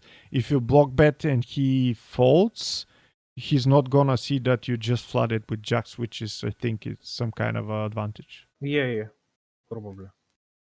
Okay, let's go. Eights, he has 9 big blinds. I mean, you can raise. I'm not gonna limp here, but yeah, you jam for 9 big blinds from small against big, so it's fine. Yeah. He calls with worse, hopefully. King 10 off. I think it's fine. King 10 off is a fine call for 9 big blinds. There is no such high ICM right now. Only that guy's short house. Like, yeah, but King 10 is too strong to fold, so I like the call. And the guy is 70 VPAP, so even that guy called, so must be good. We win ace 5 off. Now leading by a small margin. We open from the button. They fold. Go. Should I call him? Yes, right? No. I don't think so. I mean, it's better call 10-9 than ace 5. Yeah, makes sense. Aces from the small blinds. We have equal stacks, about 47. I mean, if it's not a regular, I'm gonna go raise right now because they're not gonna ISO enough. Yeah. 3.5. Like, you limped. Yeah. I don't think it's a good. Okay, this guy raises to 4. That's the dream, I guess. Yeah. And here I was thinking about just flatting, but I did not want to play out of position with like 2 shorties, like against. That's insane when you're thinking about I'm not gonna play out of position because of short stacks when you have aces. No, it's not. That's not the reason. You should raise, and the reason is you're gonna have the strongest. If you're limping your whole range here, which in theory could be okay. I thought I mean, basically it proves that this sharp guy is the most aggro guy on the table, including you. So these 4 big blinds, I don't know how to read it, but my sizing is gonna be 12. I'm not gonna go big because he already did big enough raise right now. And if you bluff, because you need to turn hands like ace deuce, ace 3, ace 4 as a bluff off, of course, we're gonna go the same. So 12 is gonna be my size here. The reason is 10.5 is too small. Just when you have bluffs, you're not gonna leverage enough folds. That's why. With aces, it's whatever, I mean, we have aces. But the reason you want to re-raise is that there are a lot of chips to get in, and with limp call, you're not gonna get them that often. So your strongest value hands like jacks plus gonna play like this, maybe ace king suited also. So, but and then is there a spot that I can just call like. Yeah, Okay. if you're less than 20 big blinds, Yeah. maybe. Okay. And even like less than 20, you can, but okay, depends on the raise of the guy. If he raises that big, so most, okay, I'm kind of confused what I've said, but the bottom line is the less post flop SPR is, the more you're gonna just flatten trap.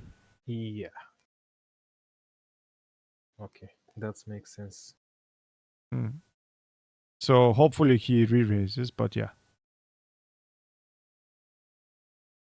And again, because you weren't aggro enough, he's gonna believe you all the time right now. Yeah. Okay, ace 8 off, this guy folds, now we need to call. If we open now, we need to call the big blind, who is 10 big blinds. He makes it 6, we fold.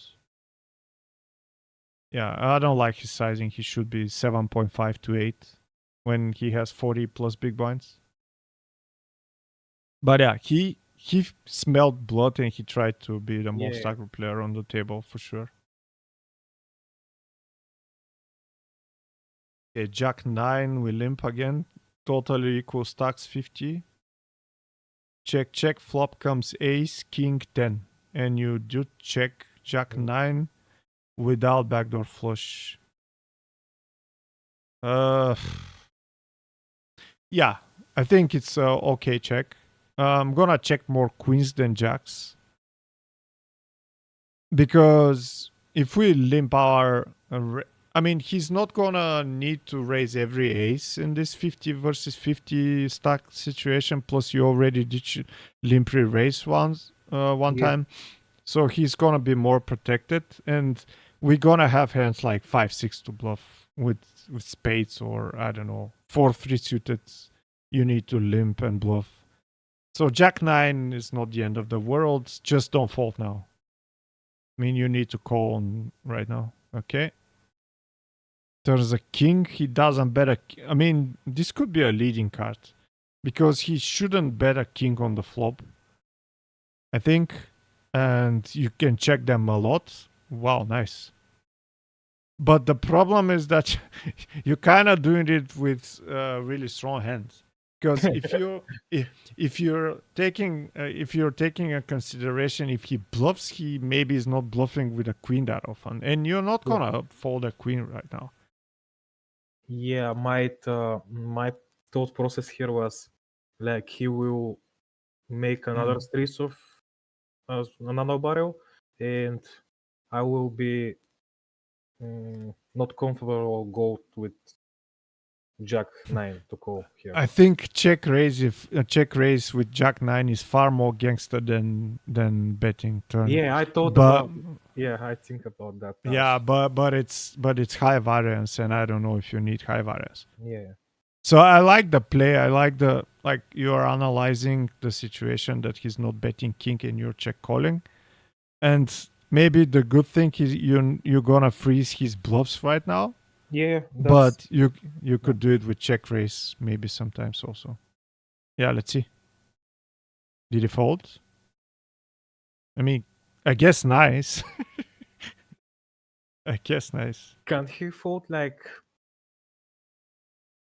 vibes here, maybe?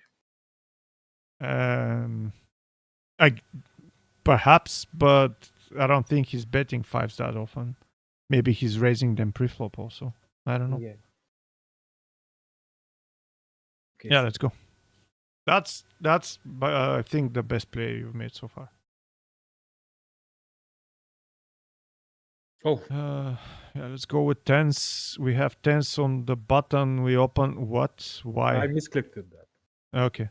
Yeah. Because I'm seeing people doing it on purpose and I don't like it. And it's kind of suspicious how you did it with bullshit so far. And okay, flop comes queen 7-3 and we have tens with 10 of spades. Checking is okay here, by the way.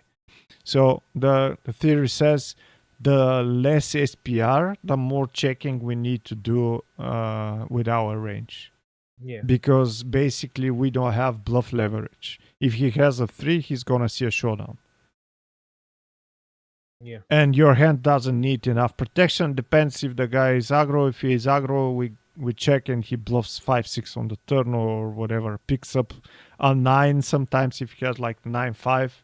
He's not folding now, and yeah. So if with a 9 of spades, checking is a good thing in my opinion right now. Yeah, my approach about this hand is he can rejam like 7x probably here. Yeah, but he cannot rejam Queen X also.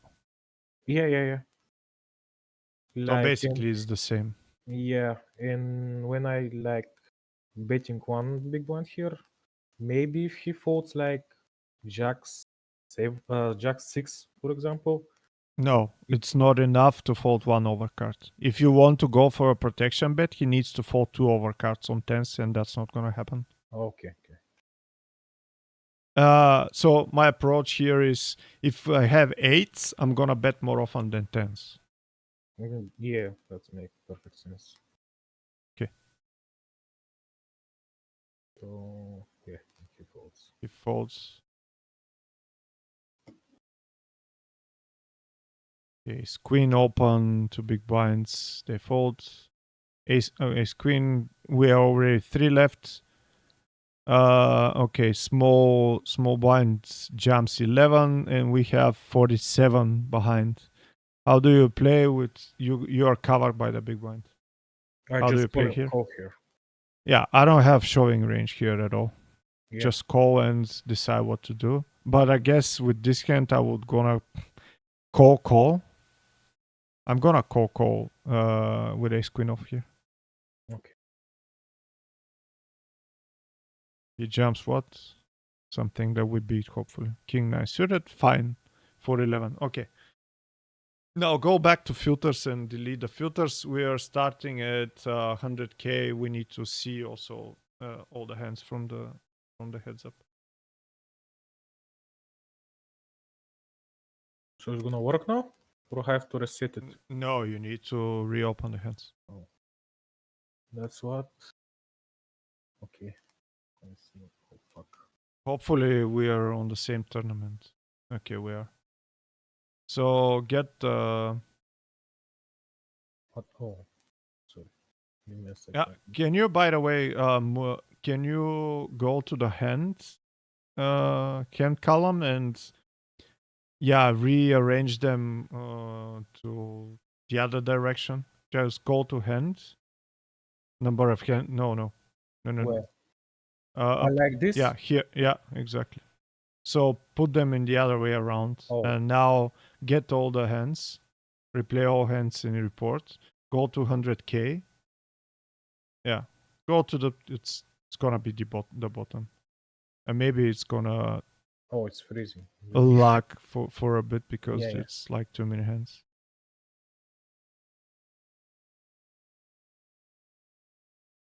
Okay, go to the last hands. Go. It's gonna be at the bottom. A lot more. I think it's somewhere here. Yeah, split pot. Maybe this one. Yeah, okay. So now you can go to to the right. Basically, you can use Control plus arrow keys, and you can move also with arrow keys. The moves.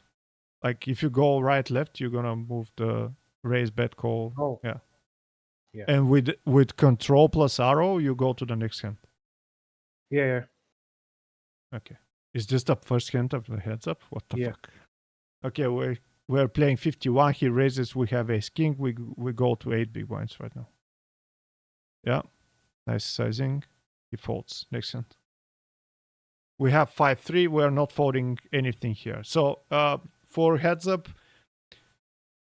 if you think the guys, so for starters, you can open every hand until you understand how he's playing, and then deciding to switch through different strategies. No, I there's gonna be sim racing I after this really one really limping strategy. with Even 50 big blinds. I don't know. I mean, it e- should be mix for sure. It's not gonna be only limp, 100%. yeah, So but 5-3. The most important thing is not to fold. If you're gonna raise or limp, it's gonna be whatever.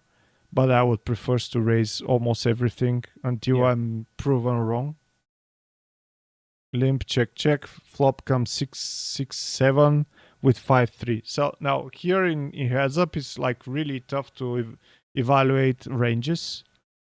I guess I'm gonna bet 5-3 because it's shit. One big blind.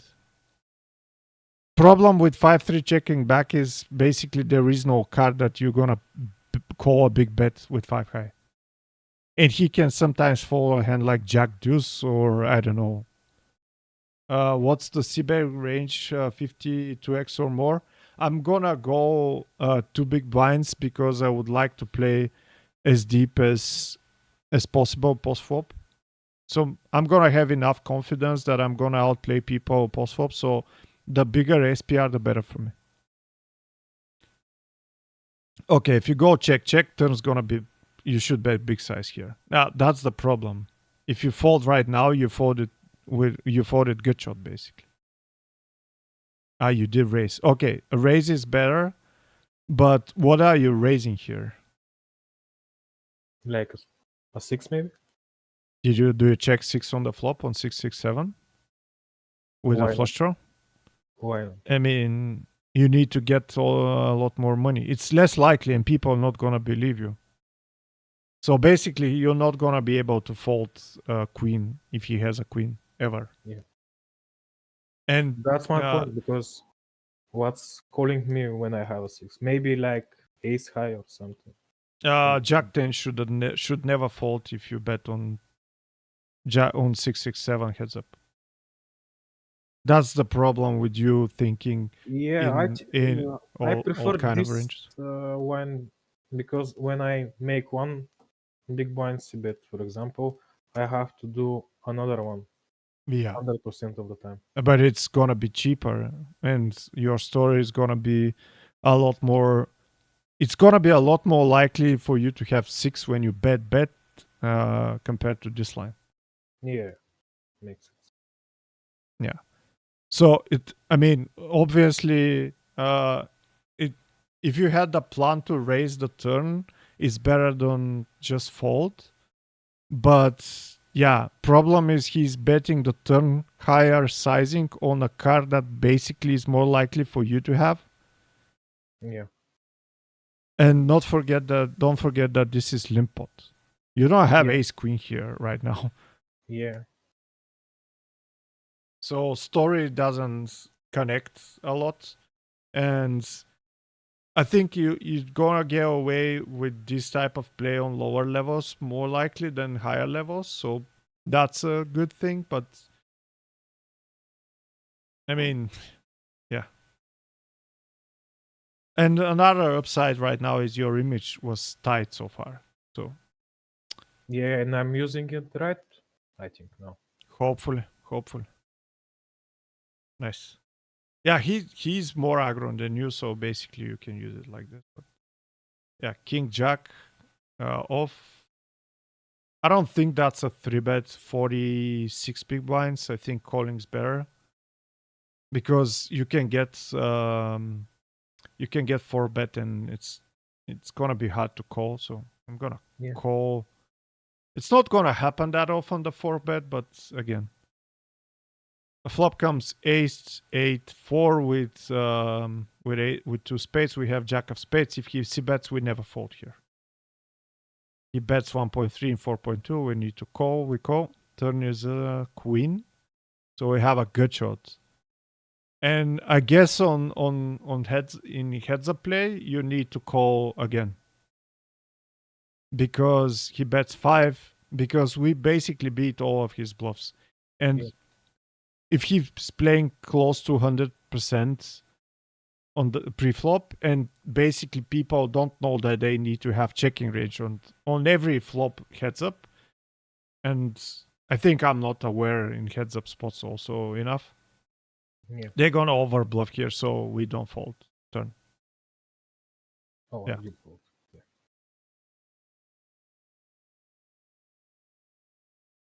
King queen open.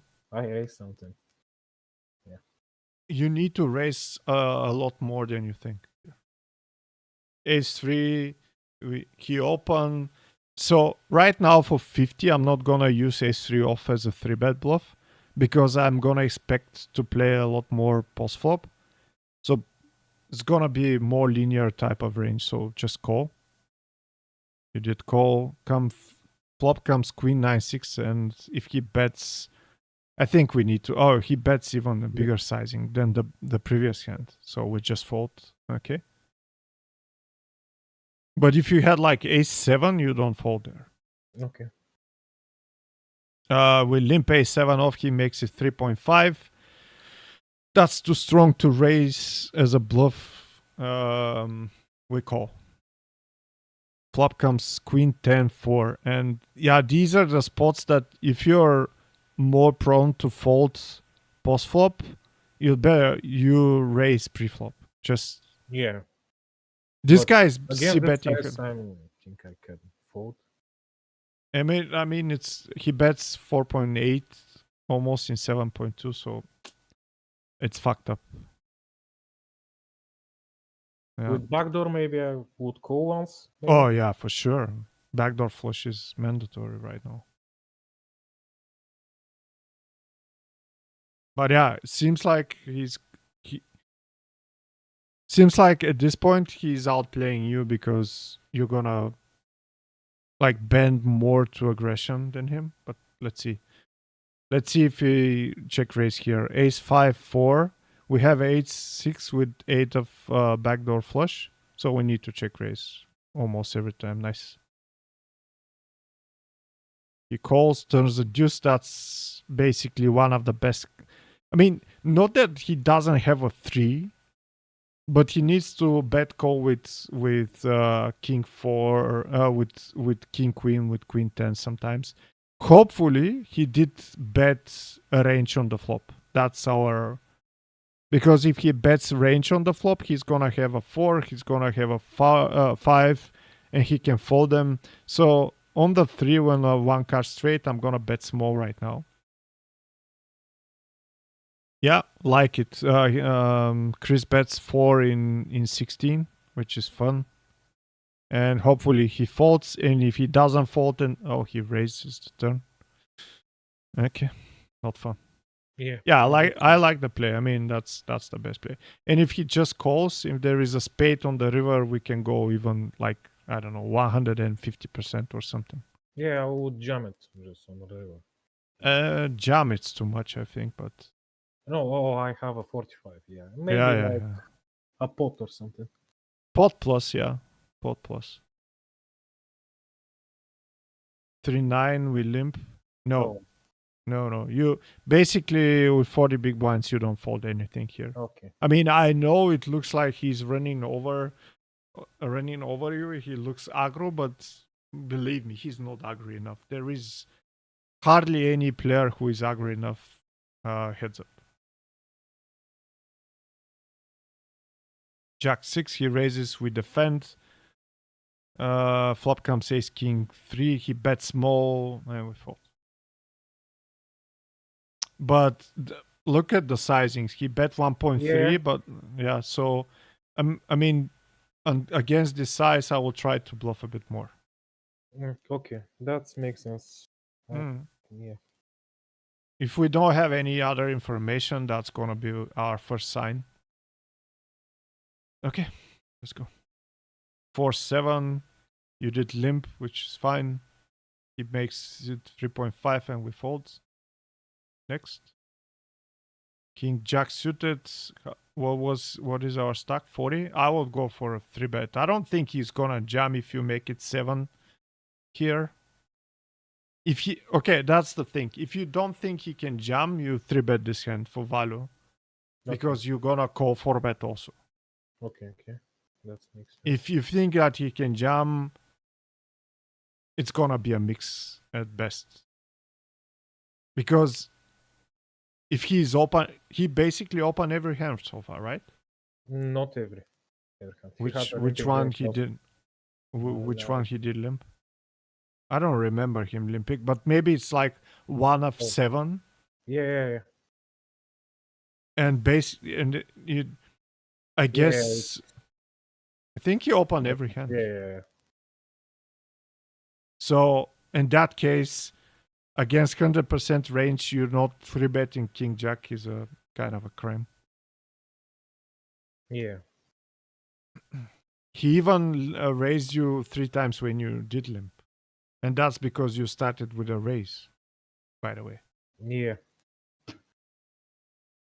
Okay, flop comes King, Queen 4. We have backdoor, whatever. He bets bigger, but we still raise here. I think he's betting range on high boards. So, I mean, raise.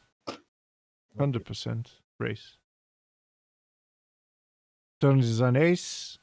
And the only good thing right now is that he's gonna bluff a lot. So you need to be ready not to fold your hand on every aggression, like whatever aggression he has. He bets 5.5 in 8.4. It's there is no flush draws, we call. You're blocking Jack 10. River is a queen. If we had an ace, I would lead the river. Because he's not betting queen 2 times on a king and an ace. But you call all your queens. So basically, that's the best card for your range. Yeah. I think I made huge mistake in this hand. Like, What did happen? Oh shit, that's not fun. He bets 6.4 in about 19.5. That So basically, he has no bluffing here. Yeah. And I thought for a second, and I think that bet scream ace, like screaming. I have an ace, call me with king, like. Yeah. And I thought for a second turning my hand into a bluff. That's better than the claw, I think, at this point. Yeah, really thought about it, like using my 10 bank a bit, and I just folded. I think I did not go. Yeah. Yeah, check raise, flop, check turn, and check river. Because if he makes like this with the ace, maybe he sometimes do it with aces or some shit, but like he don't have a queen here, and He doesn't have a as- queen. sorry. Yeah, basically. Yeah, I don't think he has a queen also. Yeah, he don't have also bluffs, but if I jump, what are my bluffs here? Like I don't have. Yeah, bluffs. this hand. Exactly this hand. I mean, if you have a hand like 4-10, 4 jack, you need to turn it into a bluff. Yeah, but I mean, there are not many bluffs that I can. I don't think you need to jump, by the way. Also, I think you can go with like 19 or 20. Yeah, looks like even stronger than jamming. I think. I mean, hopefully, but yeah, because it's gonna be really hard for him to call. Maybe he's playing ace queen like this because he's not having that many hands to call him, but I don't know. 4-3 is a limp.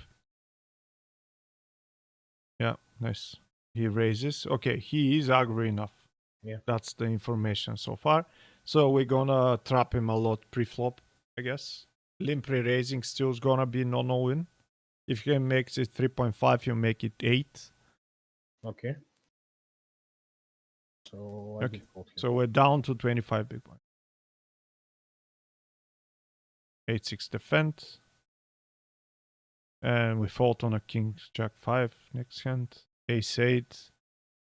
What is your stack? 22? Yeah. Okay. So this one you can limp jam.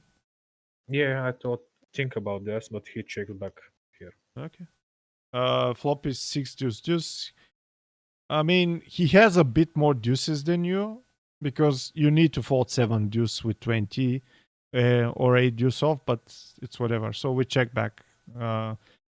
sometimes you can throw a bit of value betting here with ace-8 because he doesn't have higher ace than you. Basically, from the no-may hands, these you have the best hand. Yeah. And he's going to have a lot of no-may hands. Okay, turns a 4, not fun. He bets one big blind, we call. Nice. And river is a deuce. Hopefully he gives up. Finally, we're going to see some showdown. And I think he has a hand that he needs to turn into a bluff.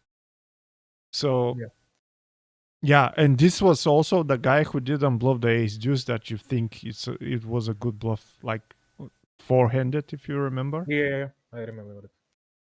Yeah. So I guess his play is gonna be a lot of c-betting and not gonna be brave enough. So check raising against this guy is gonna work a lot. I mean, you got unlucky with 8-6. He just had a hand, but still you need to like realize that that's gonna be the best strategy. Go. Yeah. Then 4, he raises with defend. That's, I mean, I think it's still a defend, but it's kind of shitty. Yeah. Flop comes 8-5-3 with 2 hearts. He bets big. I mean, this guy is playing decently for $3 tournaments. He's punching above $3 for sure. Like you are, usually. Ace deuce, 8 deuce suited, limp fold still. No, I don't think you need to call that one. But I don't know. I mean, yeah. he's making a bigger size than needed, by the way, 3.5. Yeah. What his size should be? Like 3, maybe? 3, yeah. Yeah. Or at least 3.2. Yeah. So I decided maybe, I don't know, because it's suited hand and can make. Yeah, but I think okay, it's suited, but look at the SPR right now. Like when Yeah. you call, it's gonna be, what is this? 7.2, and you have less than 3 SPR. Yeah. And with smaller SPRs, higher cards are playing a lot easier and more profitable. It's not only easier, but it's profitable. Okay, hopefully he's gonna bluff his guts out right now. We call on a 4, king 4-8. We had backdoor flush draw, turns a queen, he bets small, which, I mean, shit. Fuck. I mean, we call. Yeah, I did call, and I would call on many rivers. Many rivers? Yeah. There are not that many, by the way. Yeah, I would call him like here if he jumps. River is a 6, not completing the flush draw, so king 8-4, queen 6. He gives up. Yeah. Yeah. I mean, you don't think you need to bluff, right? No, I did Okay. not have to bluff here for sure. Yeah.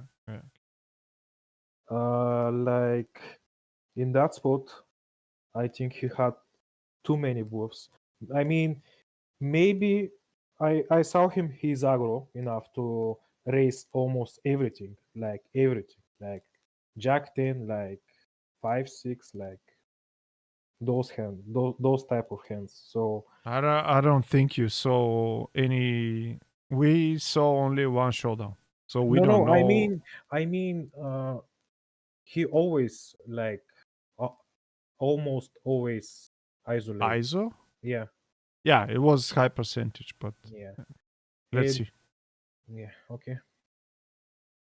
I don't know if it's a call on the river. I mean, this is a hand which he doesn't need to isolate, which is correct.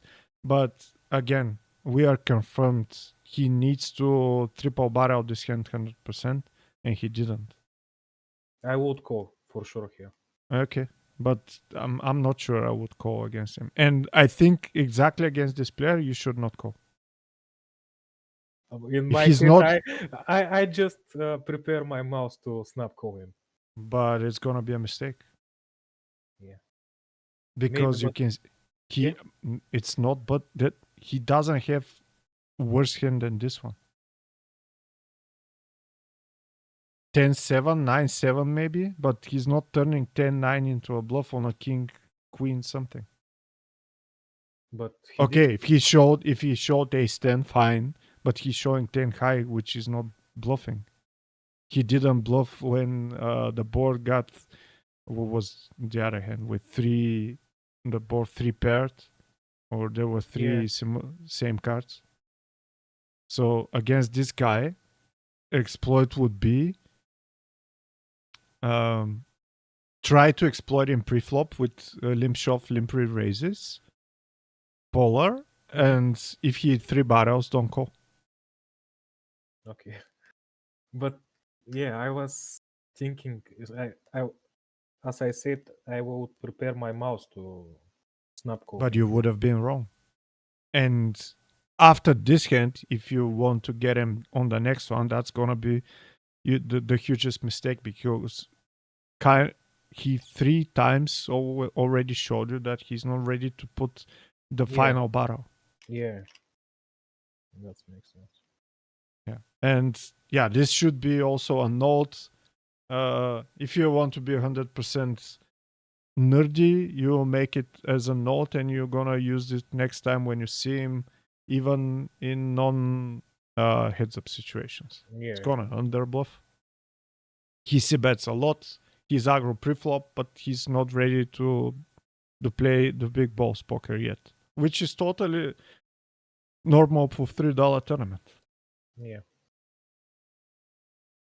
Against me, I would have folded that one, because I'm not gonna be able to. I'm not gonna expect him to bluff ace high, but I don't think he's gonna isolate ace deuce, 8 deuce, or whatever.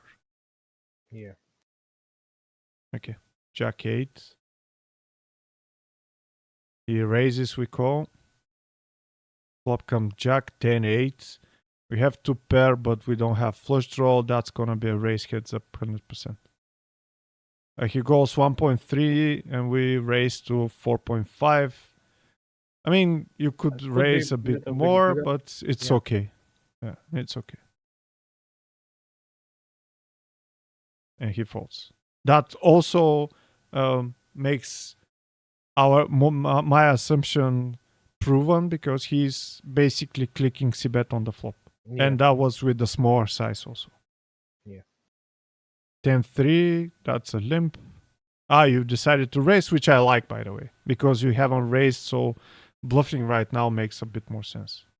Hope he understands it, but no, he calls. Flop come king 9-7. We have 10 of spades. We have backdoor flush draw. I'm gonna mix up bigger bet size here with my hand sometimes. C-betting smalls also makes sense. Always C-betting, but you can go with a bigger size a bit.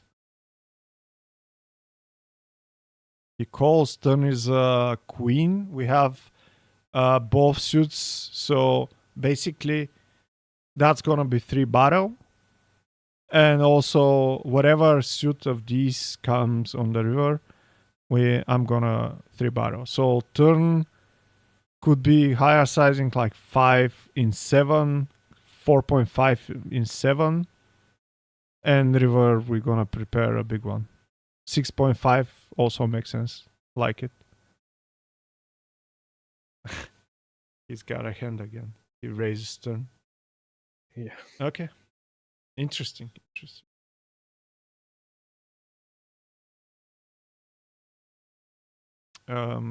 Queen 9, we have 25 big blinds, and we call. He raises, we call. He's never limped so far. So that's not if he bets right now, you cannot fold. Flop comes ace 6 deuce with 2 clubs, or with 2 diamonds, and we have a queen of diamond, and we need to call. Nice. Turn is an 8 of spades. Hopefully he checks. He did. River is a 10 of diamonds. We have queen 9 with a queen of diamonds, and it's kind of interesting because I think we have the best hand in a lot of the times. The reason is I don't think he's betting big with like king high. Maybe he has an 8 sometimes, but he's not gonna fold an 8. Yeah. in heads up. So check raise, I think, is better than bluffing here. I was about to, if he bets on the river, I would go just jump. Like Yeah, if he bets yeah, like a half pot. yeah. Makes sense. Hopefully he's not gonna bet an 8 on the river. Now, if he's able to fold an 8, if you go over bet right now, that's Yeah. gonna be your best play, probably. But yeah, the other problem is that he can still have like jacks, tens, queens that he's not betting on the turn. And he has 7-3 of hearts. That's why you don't see bet. And what happened? He didn't bluff 7 high on the river. Yeah. So if you level yourself to hero call against this guy, that's gonna be your biggest mistake. Yeah. And these are the things you need to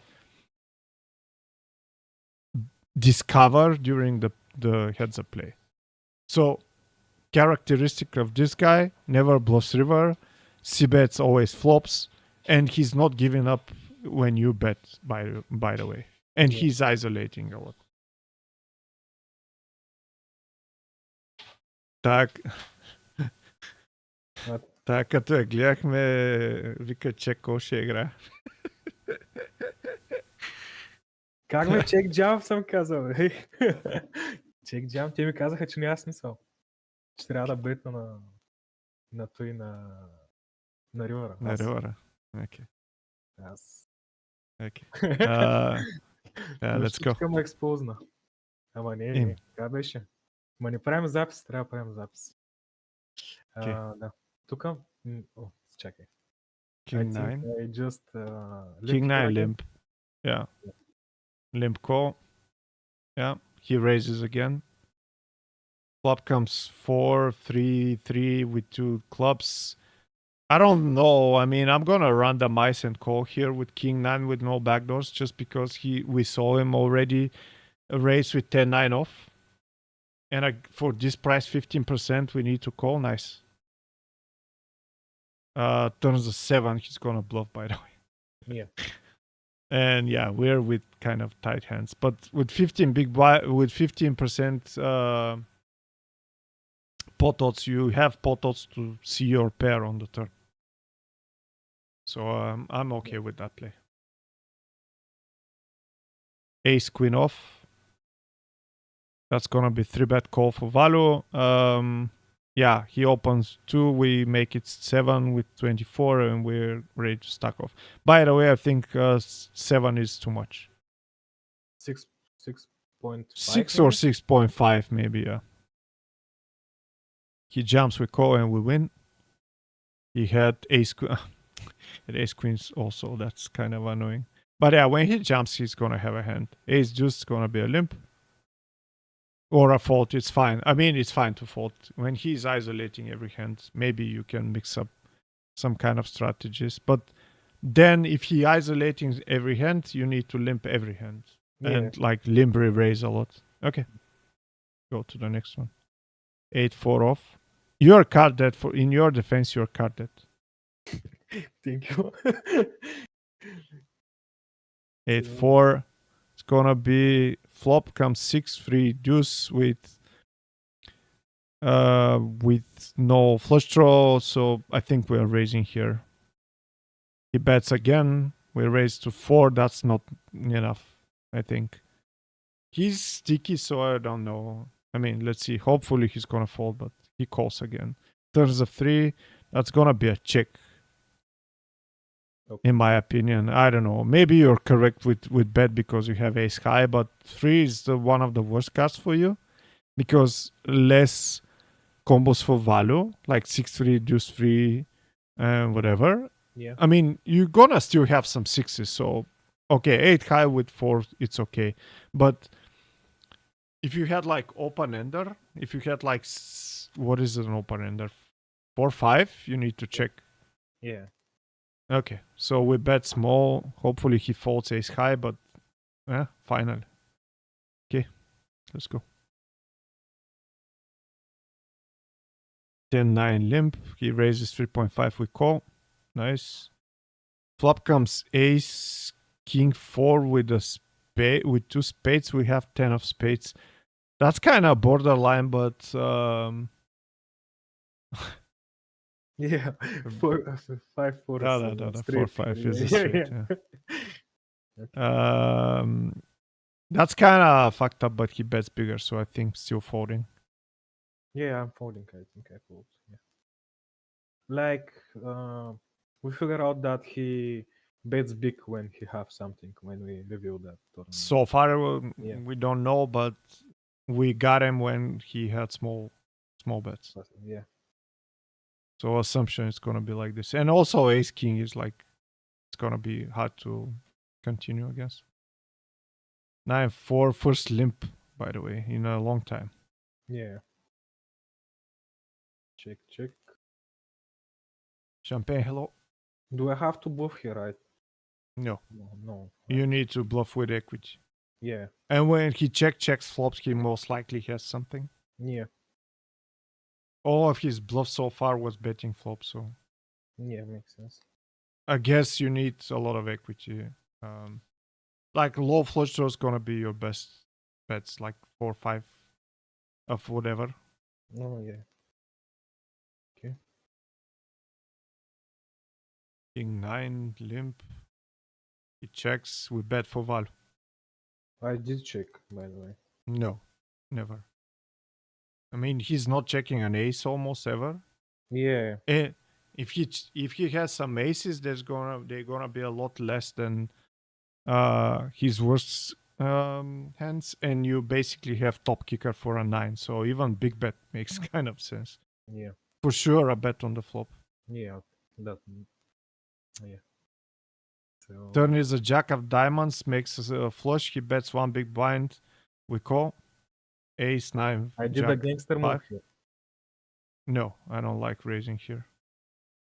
Like I don't like it when there is a flush. I thought he can just make one big blind with his maybe 10 of diamonds. Just Could be, but Yeah. he's not making a mistake right now if he calls. Yeah, but I don't know. I don't know really. With Jack, I would like it, but with that one, I don't. Okay. If you had a diamond, it's different. Yeah. So he bets one big blind. We raise to 2.5. He folds. You basically are discouraging him to bluff. Yeah. Maybe something like that. He opens. We have 6-4. That's gonna be a check raise, I think. On 6 deuce deuce. Oh, he overbets. We call. That's a strange one. First time he bets that big, by the way, which is alarming. Turn is a 10. That's really strange because deuce is.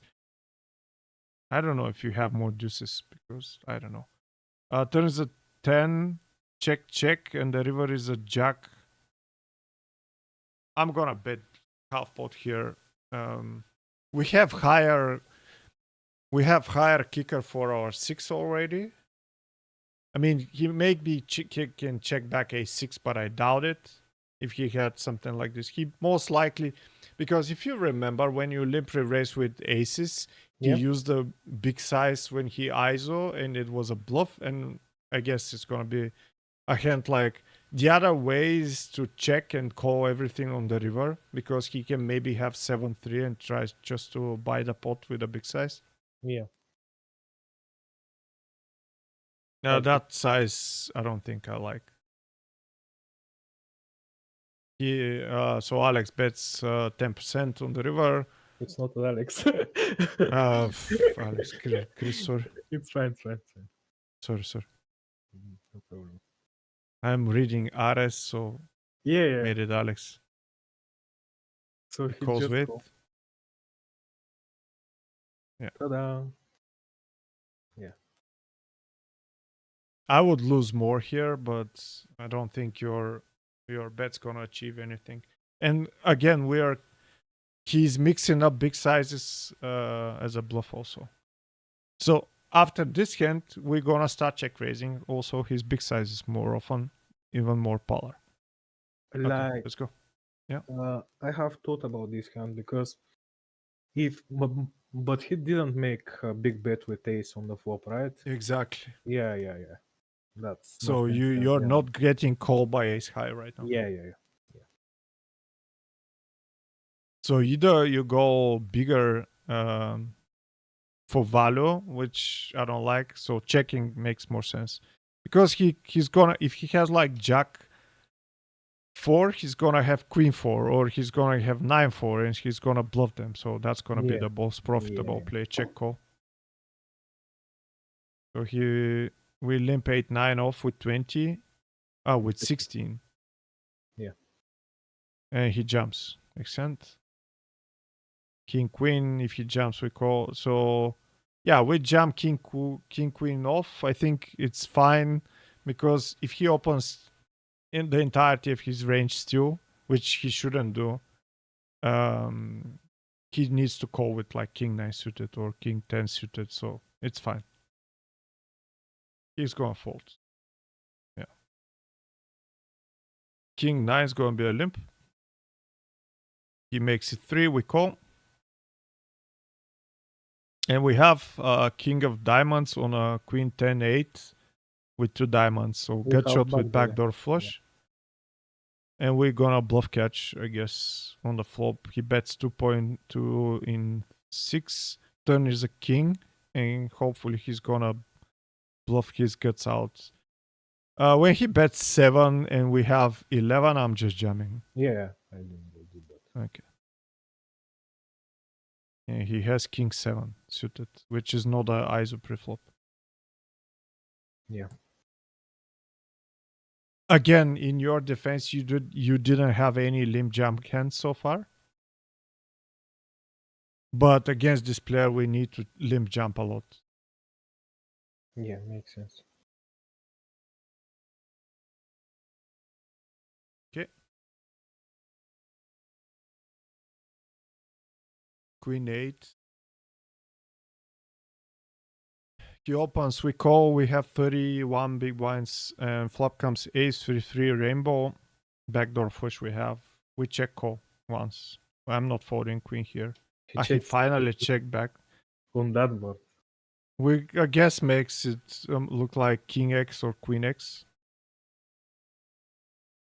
Turn is an 8. I should check, right? No. You should bet, I think. If he has, I mean, if he has king high, he's not gonna bet anymore. Why are you checking? It's heads up, he's gonna have even 5 sometimes. I don't know. Yeah. And if he checks a king on this flop, he's not gonna fold because you can have 5 deuce, 5-2, 5 deuce. What is this? 4 deuce, flush draws. Yeah. So I'm gonna bet half pot on the turn, maybe even more with that kicker. He bets 2.7 in 4.2. We call. I don't think there's gonna be a raise with an 8. You can check some of the 3s sometimes and check raise. River is a tricky one. 4 of clubs completes the backdoor flush and we don't have it. Yeah. But I mean, queen 8, I think it's too strong to fold here. Heads up. And this size. Luckily, he bets only 3.2 in 9.7, and we call, and he has king 3. Again, not bluffing on the river. He missed ton of value. No. He check. Yeah, exactly. He's not bluffing on the river. He missed a ton of value. Yeah. If he bets flop, we're not gonna fold jack high. We're not gonna fold queen high. We're not gonna fold king high. Yeah.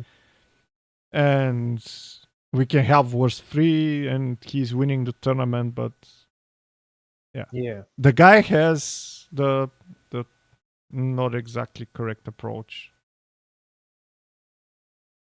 That was really lucky for us. A3 limp. He raises. I don't think I need to call here. A3 is not a call. Yeah, it's like a similar hand to. Yeah, because he's A3. playing aggro, and yeah, you need to hit a lot with this hand. So flop comes 9-5-5. We don't have backdoor flush draw, and if he bets, we need to fold. And he's betting almost every flop. Yeah. He played the heads up so far more efficiently than you. So basically, he made the better exploits Yeah. than you. Jack 8, flop come, he raises, we call. Flop comes king 8-3, and we need to prepare to battle till the end with this hand. Yeah. He bets. Like if you have ace 8 here and you didn't raise ace 8 suited pre-flop, you maybe even can check raise flop. For If value. I had ace, right? Ace 8 of spades, for example, Okay. you can check raise for value here. Yeah. It's gonna be enough. So he bets 2.7 in 4.2 on this board. Doesn't make sense at all. And we saw that in these situations he was over bluffing. So now we call second pair, turns the deuce, which is good. He's gonna check, of course. And river, when there is a 3. I have no clue here, by the way. Interesting. Can he call us with worse? I mean, that's better spot for, I don't know. I guess when he's not bluffing on the river, you're kind of with tight hands. So, Yeah. I mean, I'm going to randomize between half pot and check. I check. And he checks. With yeah. 10-4. Same Exactly. hand. That's the problem. Yeah. He's not bluffing. Yeah. So that The other problem is make a mistake here. Yeah, but the other problem is if you bet one, he's not having ace 4 to call your block bet on the river also. Yeah. Because he bets the flop. Yeah. Yeah. So the exploit against his plays when you have almost nothing or nothing on the flop and he bets big, sometimes to raise just to fold this kind of bullshit. Okay, go on the next one. Ace 9 suited, that's gonna be for, what do we have? 26, we limp. He makes it 3.5. Now that's borderline for value here. I'm not gonna jam, but you can. Fuck, I don't know. I just jam it. No. You're not gonna get. Now, when you jam 26, you need to get called by worse. Is he raising a7 to call you 26 when you make it the first or second time in total? I don't think so. Because you need to have. He's always gonna call you with the combos of ace-10, ace queen, ace jack, ace king, and there's gonna be a lot more of these compared to ace-7 and ace-8 if he ever calls them. So you don't have value jam here. Question is, can you click to get called by worse? I mean, then that he needs to call hand like 10-9 suited or king 9 suited or ace 5 suited. That's an interesting question, but you don't have your jam is not good here.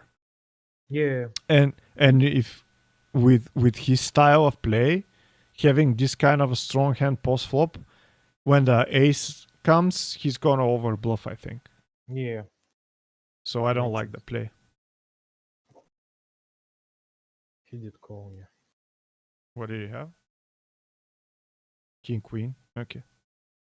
If he calls king, I mean he calls king queen suited. If he tanked it, you're not in good shape against his range. He snapped, I think. He snapped. Okay, it's interesting. Not if like I was snap, him, but think about like 5 seconds at best. Okay, so basically a snap.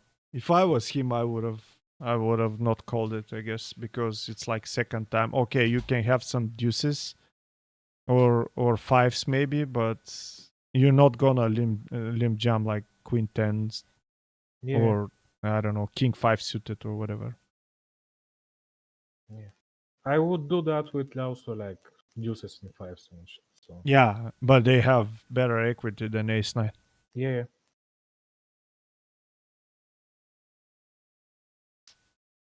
So that So has he's still raising from 17 big blinds. Yeah. King 7 call. Can I just jump here? No, that's too No, strong. yeah, If yeah. you can jump King Deuce, but not King 7. Or I don't know, King 4 maybe. So flop comes Ace 7 Deuce. That could be raised for value, but he bets 2.7 in 4.2, but we just gonna call and hopefully he's gonna overbluff finally. He did it. Oh, he jumps turn. Okay, jamming turn is a lot more likely to be a bluff by this guy than Jamming river, yeah. bet bluff, than triple Yeah, but barrel bluff. I did not call him here for some reason. What? Yeah, I What? folded. Yeah, How? I don't know, but I just folded here because No, never. yeah, I mean, okay, that's a problem. He's still gonna open close to 100%. He's still gonna have hands like 10-9, and that's the basically we saw him betting big with nothing, and right now it's not gonna be nothing. Okay, he can have an ace, but yeah, against an ace you still have what is this, 5 outs, yeah, about 10%. 10%. Yeah, But he's gonna have a lot of hands like 10-9, 5-4, 5-3. I don't know, you name it. You're not Oops, blocking maybe? any combo of the bluffs, and basically you're blocking ace king. Yeah, yeah, yeah. That's that makes sense. I'm just a nit maybe here. You I need to didn't- practice more situations, and basically I think, I don't know if if you're emotional or not, but I don't think you followed his line and made the correct summaries and correct Yeah, assumption he played about his hit the hand. better Yeah, for sure. he did. Yeah, Yeah, yeah, he did. But it's basically that's most of the like most of the tight players who are playing MTTs are getting outplayed by recreationals a lot more often. yeah. By aggro recreationals, I mean. I don't have ego to say that I'm better than him. Maybe No. It's whatever. he just outplayed me, but I had lucky several times. Maybe he had spots to take more chips from me, but he did not. Yeah. Yeah, He also made a ton of mistakes, but you didn't punish him for that. yeah, Like this C betting 100%, opening 100%. Yeah. So against this player, every hand which gonna be like queen deuce off, king 5, king deuce off, jacks 4 off, whatever, should be 3-bet preflop. yeah. Queen deuce off here, like Yeah. Queen deuce off. If he opens, what is he opening? 2 big blinds Two big, preflop. yeah. You make it 5. Yeah. So Okay. I did fold, yeah. Yeah, that's absurd. Shame me. Yeah, basically that's your worst hand so far. Yeah, yeah. I know. So, We limp 10-8 suited. He do I checks have to back bluff for. that here? Do you have what? Do you have to bluff here with 10? It's whatever, but I would prefer it because he's gonna outbluff you, I guess. Yeah. And I did check again. You got lucky because you hit flush draw on the turn. On ace 4 6, we have backdoor flush. We call. I don't raise here. If you had nothing, you can maybe raise. And river is a deuce, and you're gonna lose the hand. Makes sense to protect myself kind of here. Yeah. Yeah. And you can get called by worse also. He doesn't have an ace. That's the first thing that it's slipping. It's slipping through your thought process. When you see this flop and he was isolating, I don't know, 40% or 50%, he's gonna raise every ace almost. And even if he has some ace-x checked back, he's gonna have a lot more shitty hands than ace-x. just pointing against something first thing on your mind, but not looking at the bigger picture is a weakness of yours that you need to work on. Yeah.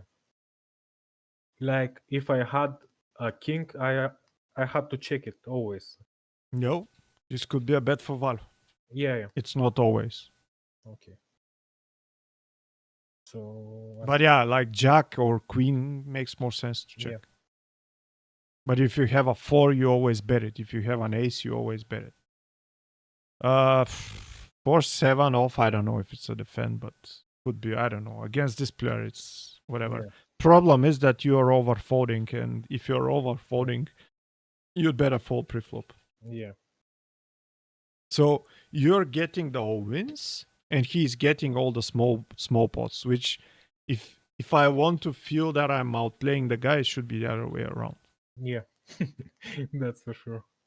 King 5 off, we limp from the small blind. You Right. decided to raise, which, okay, it's fine. Could be. He calls. Flop comes queen, queen, 10. Again, he's gonna have a lot of hands that you're gonna bet and he's gonna fold 7-6. Yeah. But yeah, again, I I have think the same hand like 8-10 suited, right? The yeah, spot is like a similar. but you raise so rarely, so I'm more likely in his eyes you're gonna be stronger. So I think betting's a bit better with king, with nothing. Yeah. So I'm gonna I bet one big blind right now. yeah, I just checked because I thought he will be betting again, just everything. He had. Problem is, I don't feel you're gonna call 2 streets if there are blanks on the turn and river. It's not gonna be fun to call him off because he's not bluffing river. Yeah. Turn is a 10, queen, queen, 10, 10. That's, oh, and he's betting. That's not fun. Because your presumable range is gonna be a lot of ace-x heavy, and he's Yeah. still betting. And river is a queen. So full house on the board. Let's see, he bets big size. And I can just go. And what do you? He decides first time to bluff on. What is he doing? Yeah. But that was my So, thought process to give him a chance to bluff everything. so everything, if you do it now, do you feel a bit worse about the king 7 hand already? Yeah. Okay, thank you. For sure. Yeah. I so feel bad he before the stream also about this hand. So okay. yeah. So you've made a homework also. Yeah. That's not fun, by the way. You shouldn't done it. You like surprising yourself would be better, by the way. A6 off, you can 3-bet, by the way. I just No, bet. no. It's too much. I mean, maybe it could be again if he opens too much, but if he opens too much, you're gonna go no win and still gonna be fine. Yeah. And yeah, folds.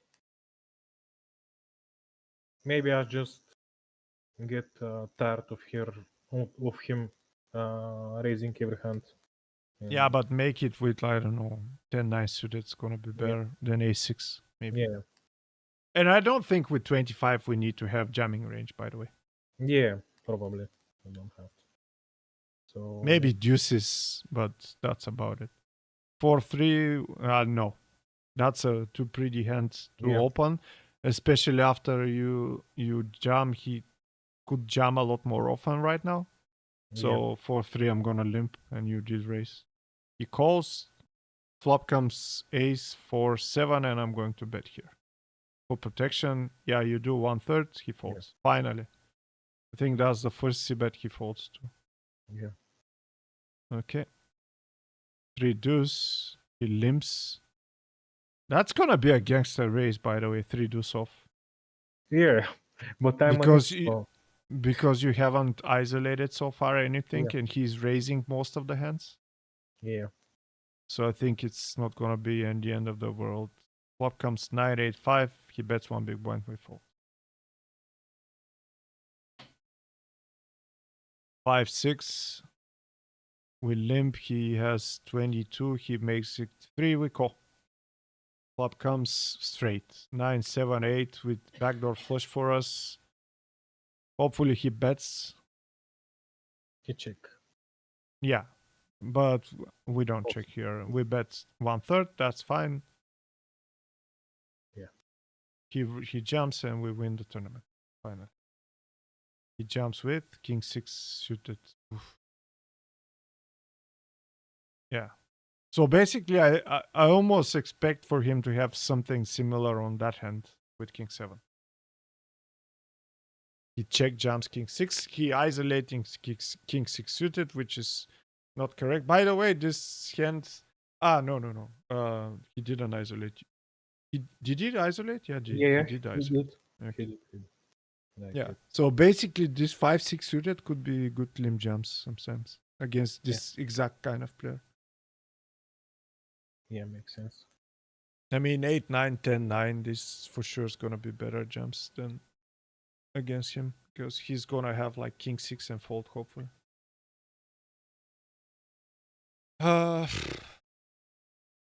Yeah.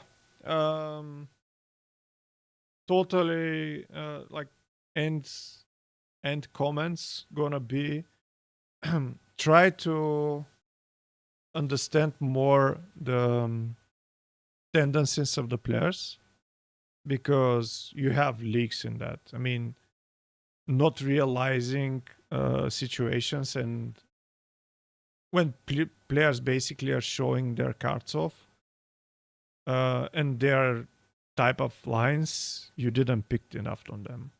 Pre-flop, when you were the chip leader, not enough aggression, not enough opening, not Yeah. realizing players behind how tight they were. These were the main mistakes. So you're a guy who's gonna be hard to get out of the tournament. I mean, you're not gonna bust out easily, which gonna make you more often get to, I don't know, in the money short stacked, close to the final table, but not gonna be enough. And it's gonna be a really rare thing that you're gonna go on a final table as a chip leader, because this kind of play is gonna be, I suspect, almost the same as the final table and pre-final table. It's not gonna be the aggro approach. Yeah. Intersize versus of all. In my So, defense, I still need to study about ICM spots and those yeah. spots when I need to like make my opening range, for example, from 27% to 35 or something like. Mm-hmm. I'm not Yeah. familiar with Correct. that at all. Maybe. Yeah, Like I'm not. I mean, I'm just making summaries. yeah.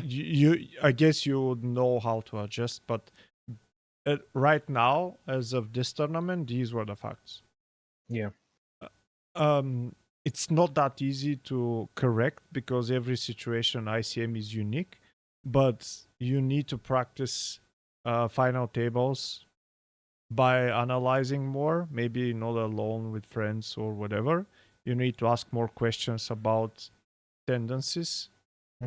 And I think taking notes and remembering how people are playing also could be improved a lot. Yeah. Thank you For for example, if you didn't know the ace 10 hand, the guy who raised cold with ace 10 suited there, yeah. it's gonna be a problem. If you didn't know that this guy is basically two barreling on a bluff and gives up almost always river, that's gonna be a problem. Yeah. So that was it. It was I think it was interesting seeing players.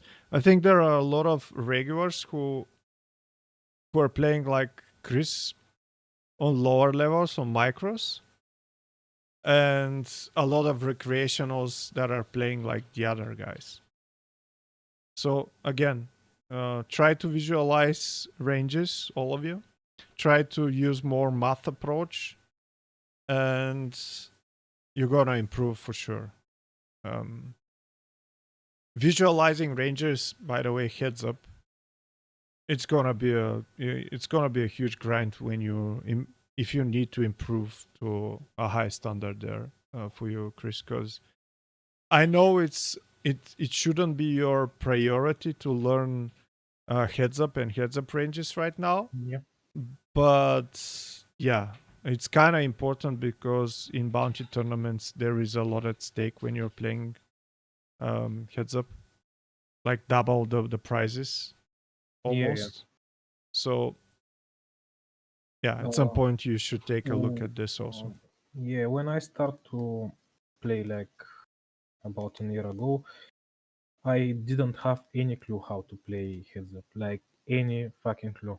Like I would jump like ace five without a reason, like limping some hands, like deuce seven, for example, like something like that. That's a good thing. More. By the way, people are folding more than you, which is a bigger problem. At least you're not folding. That's a good thing. But post flop visualizing ranges, you can improve a lot, which is going to happen if you're consistent. So Yeah. Thank you really much for your insight. You know that I have very good like мнение, само кстати, как opinion. opinion about you. So Let's see. Okay, so we're gonna end up this one. I'm gonna start a new stream in I don't know 20 minutes or something. There's gonna be a racing, hopefully poker stream tomorrow. This video is gonna be on YouTube. Maybe tomorrow, maybe the day after. Hopefully you liked it.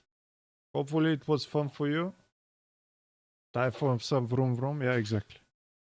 I'm gonna rate Alex, and I'm gonna see you in 20 minutes.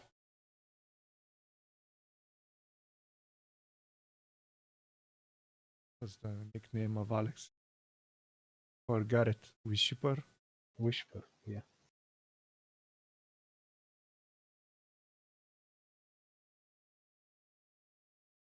Hope I didn't make a typo mistake.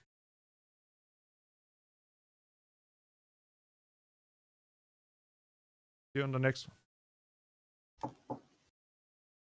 I think I made a mistake.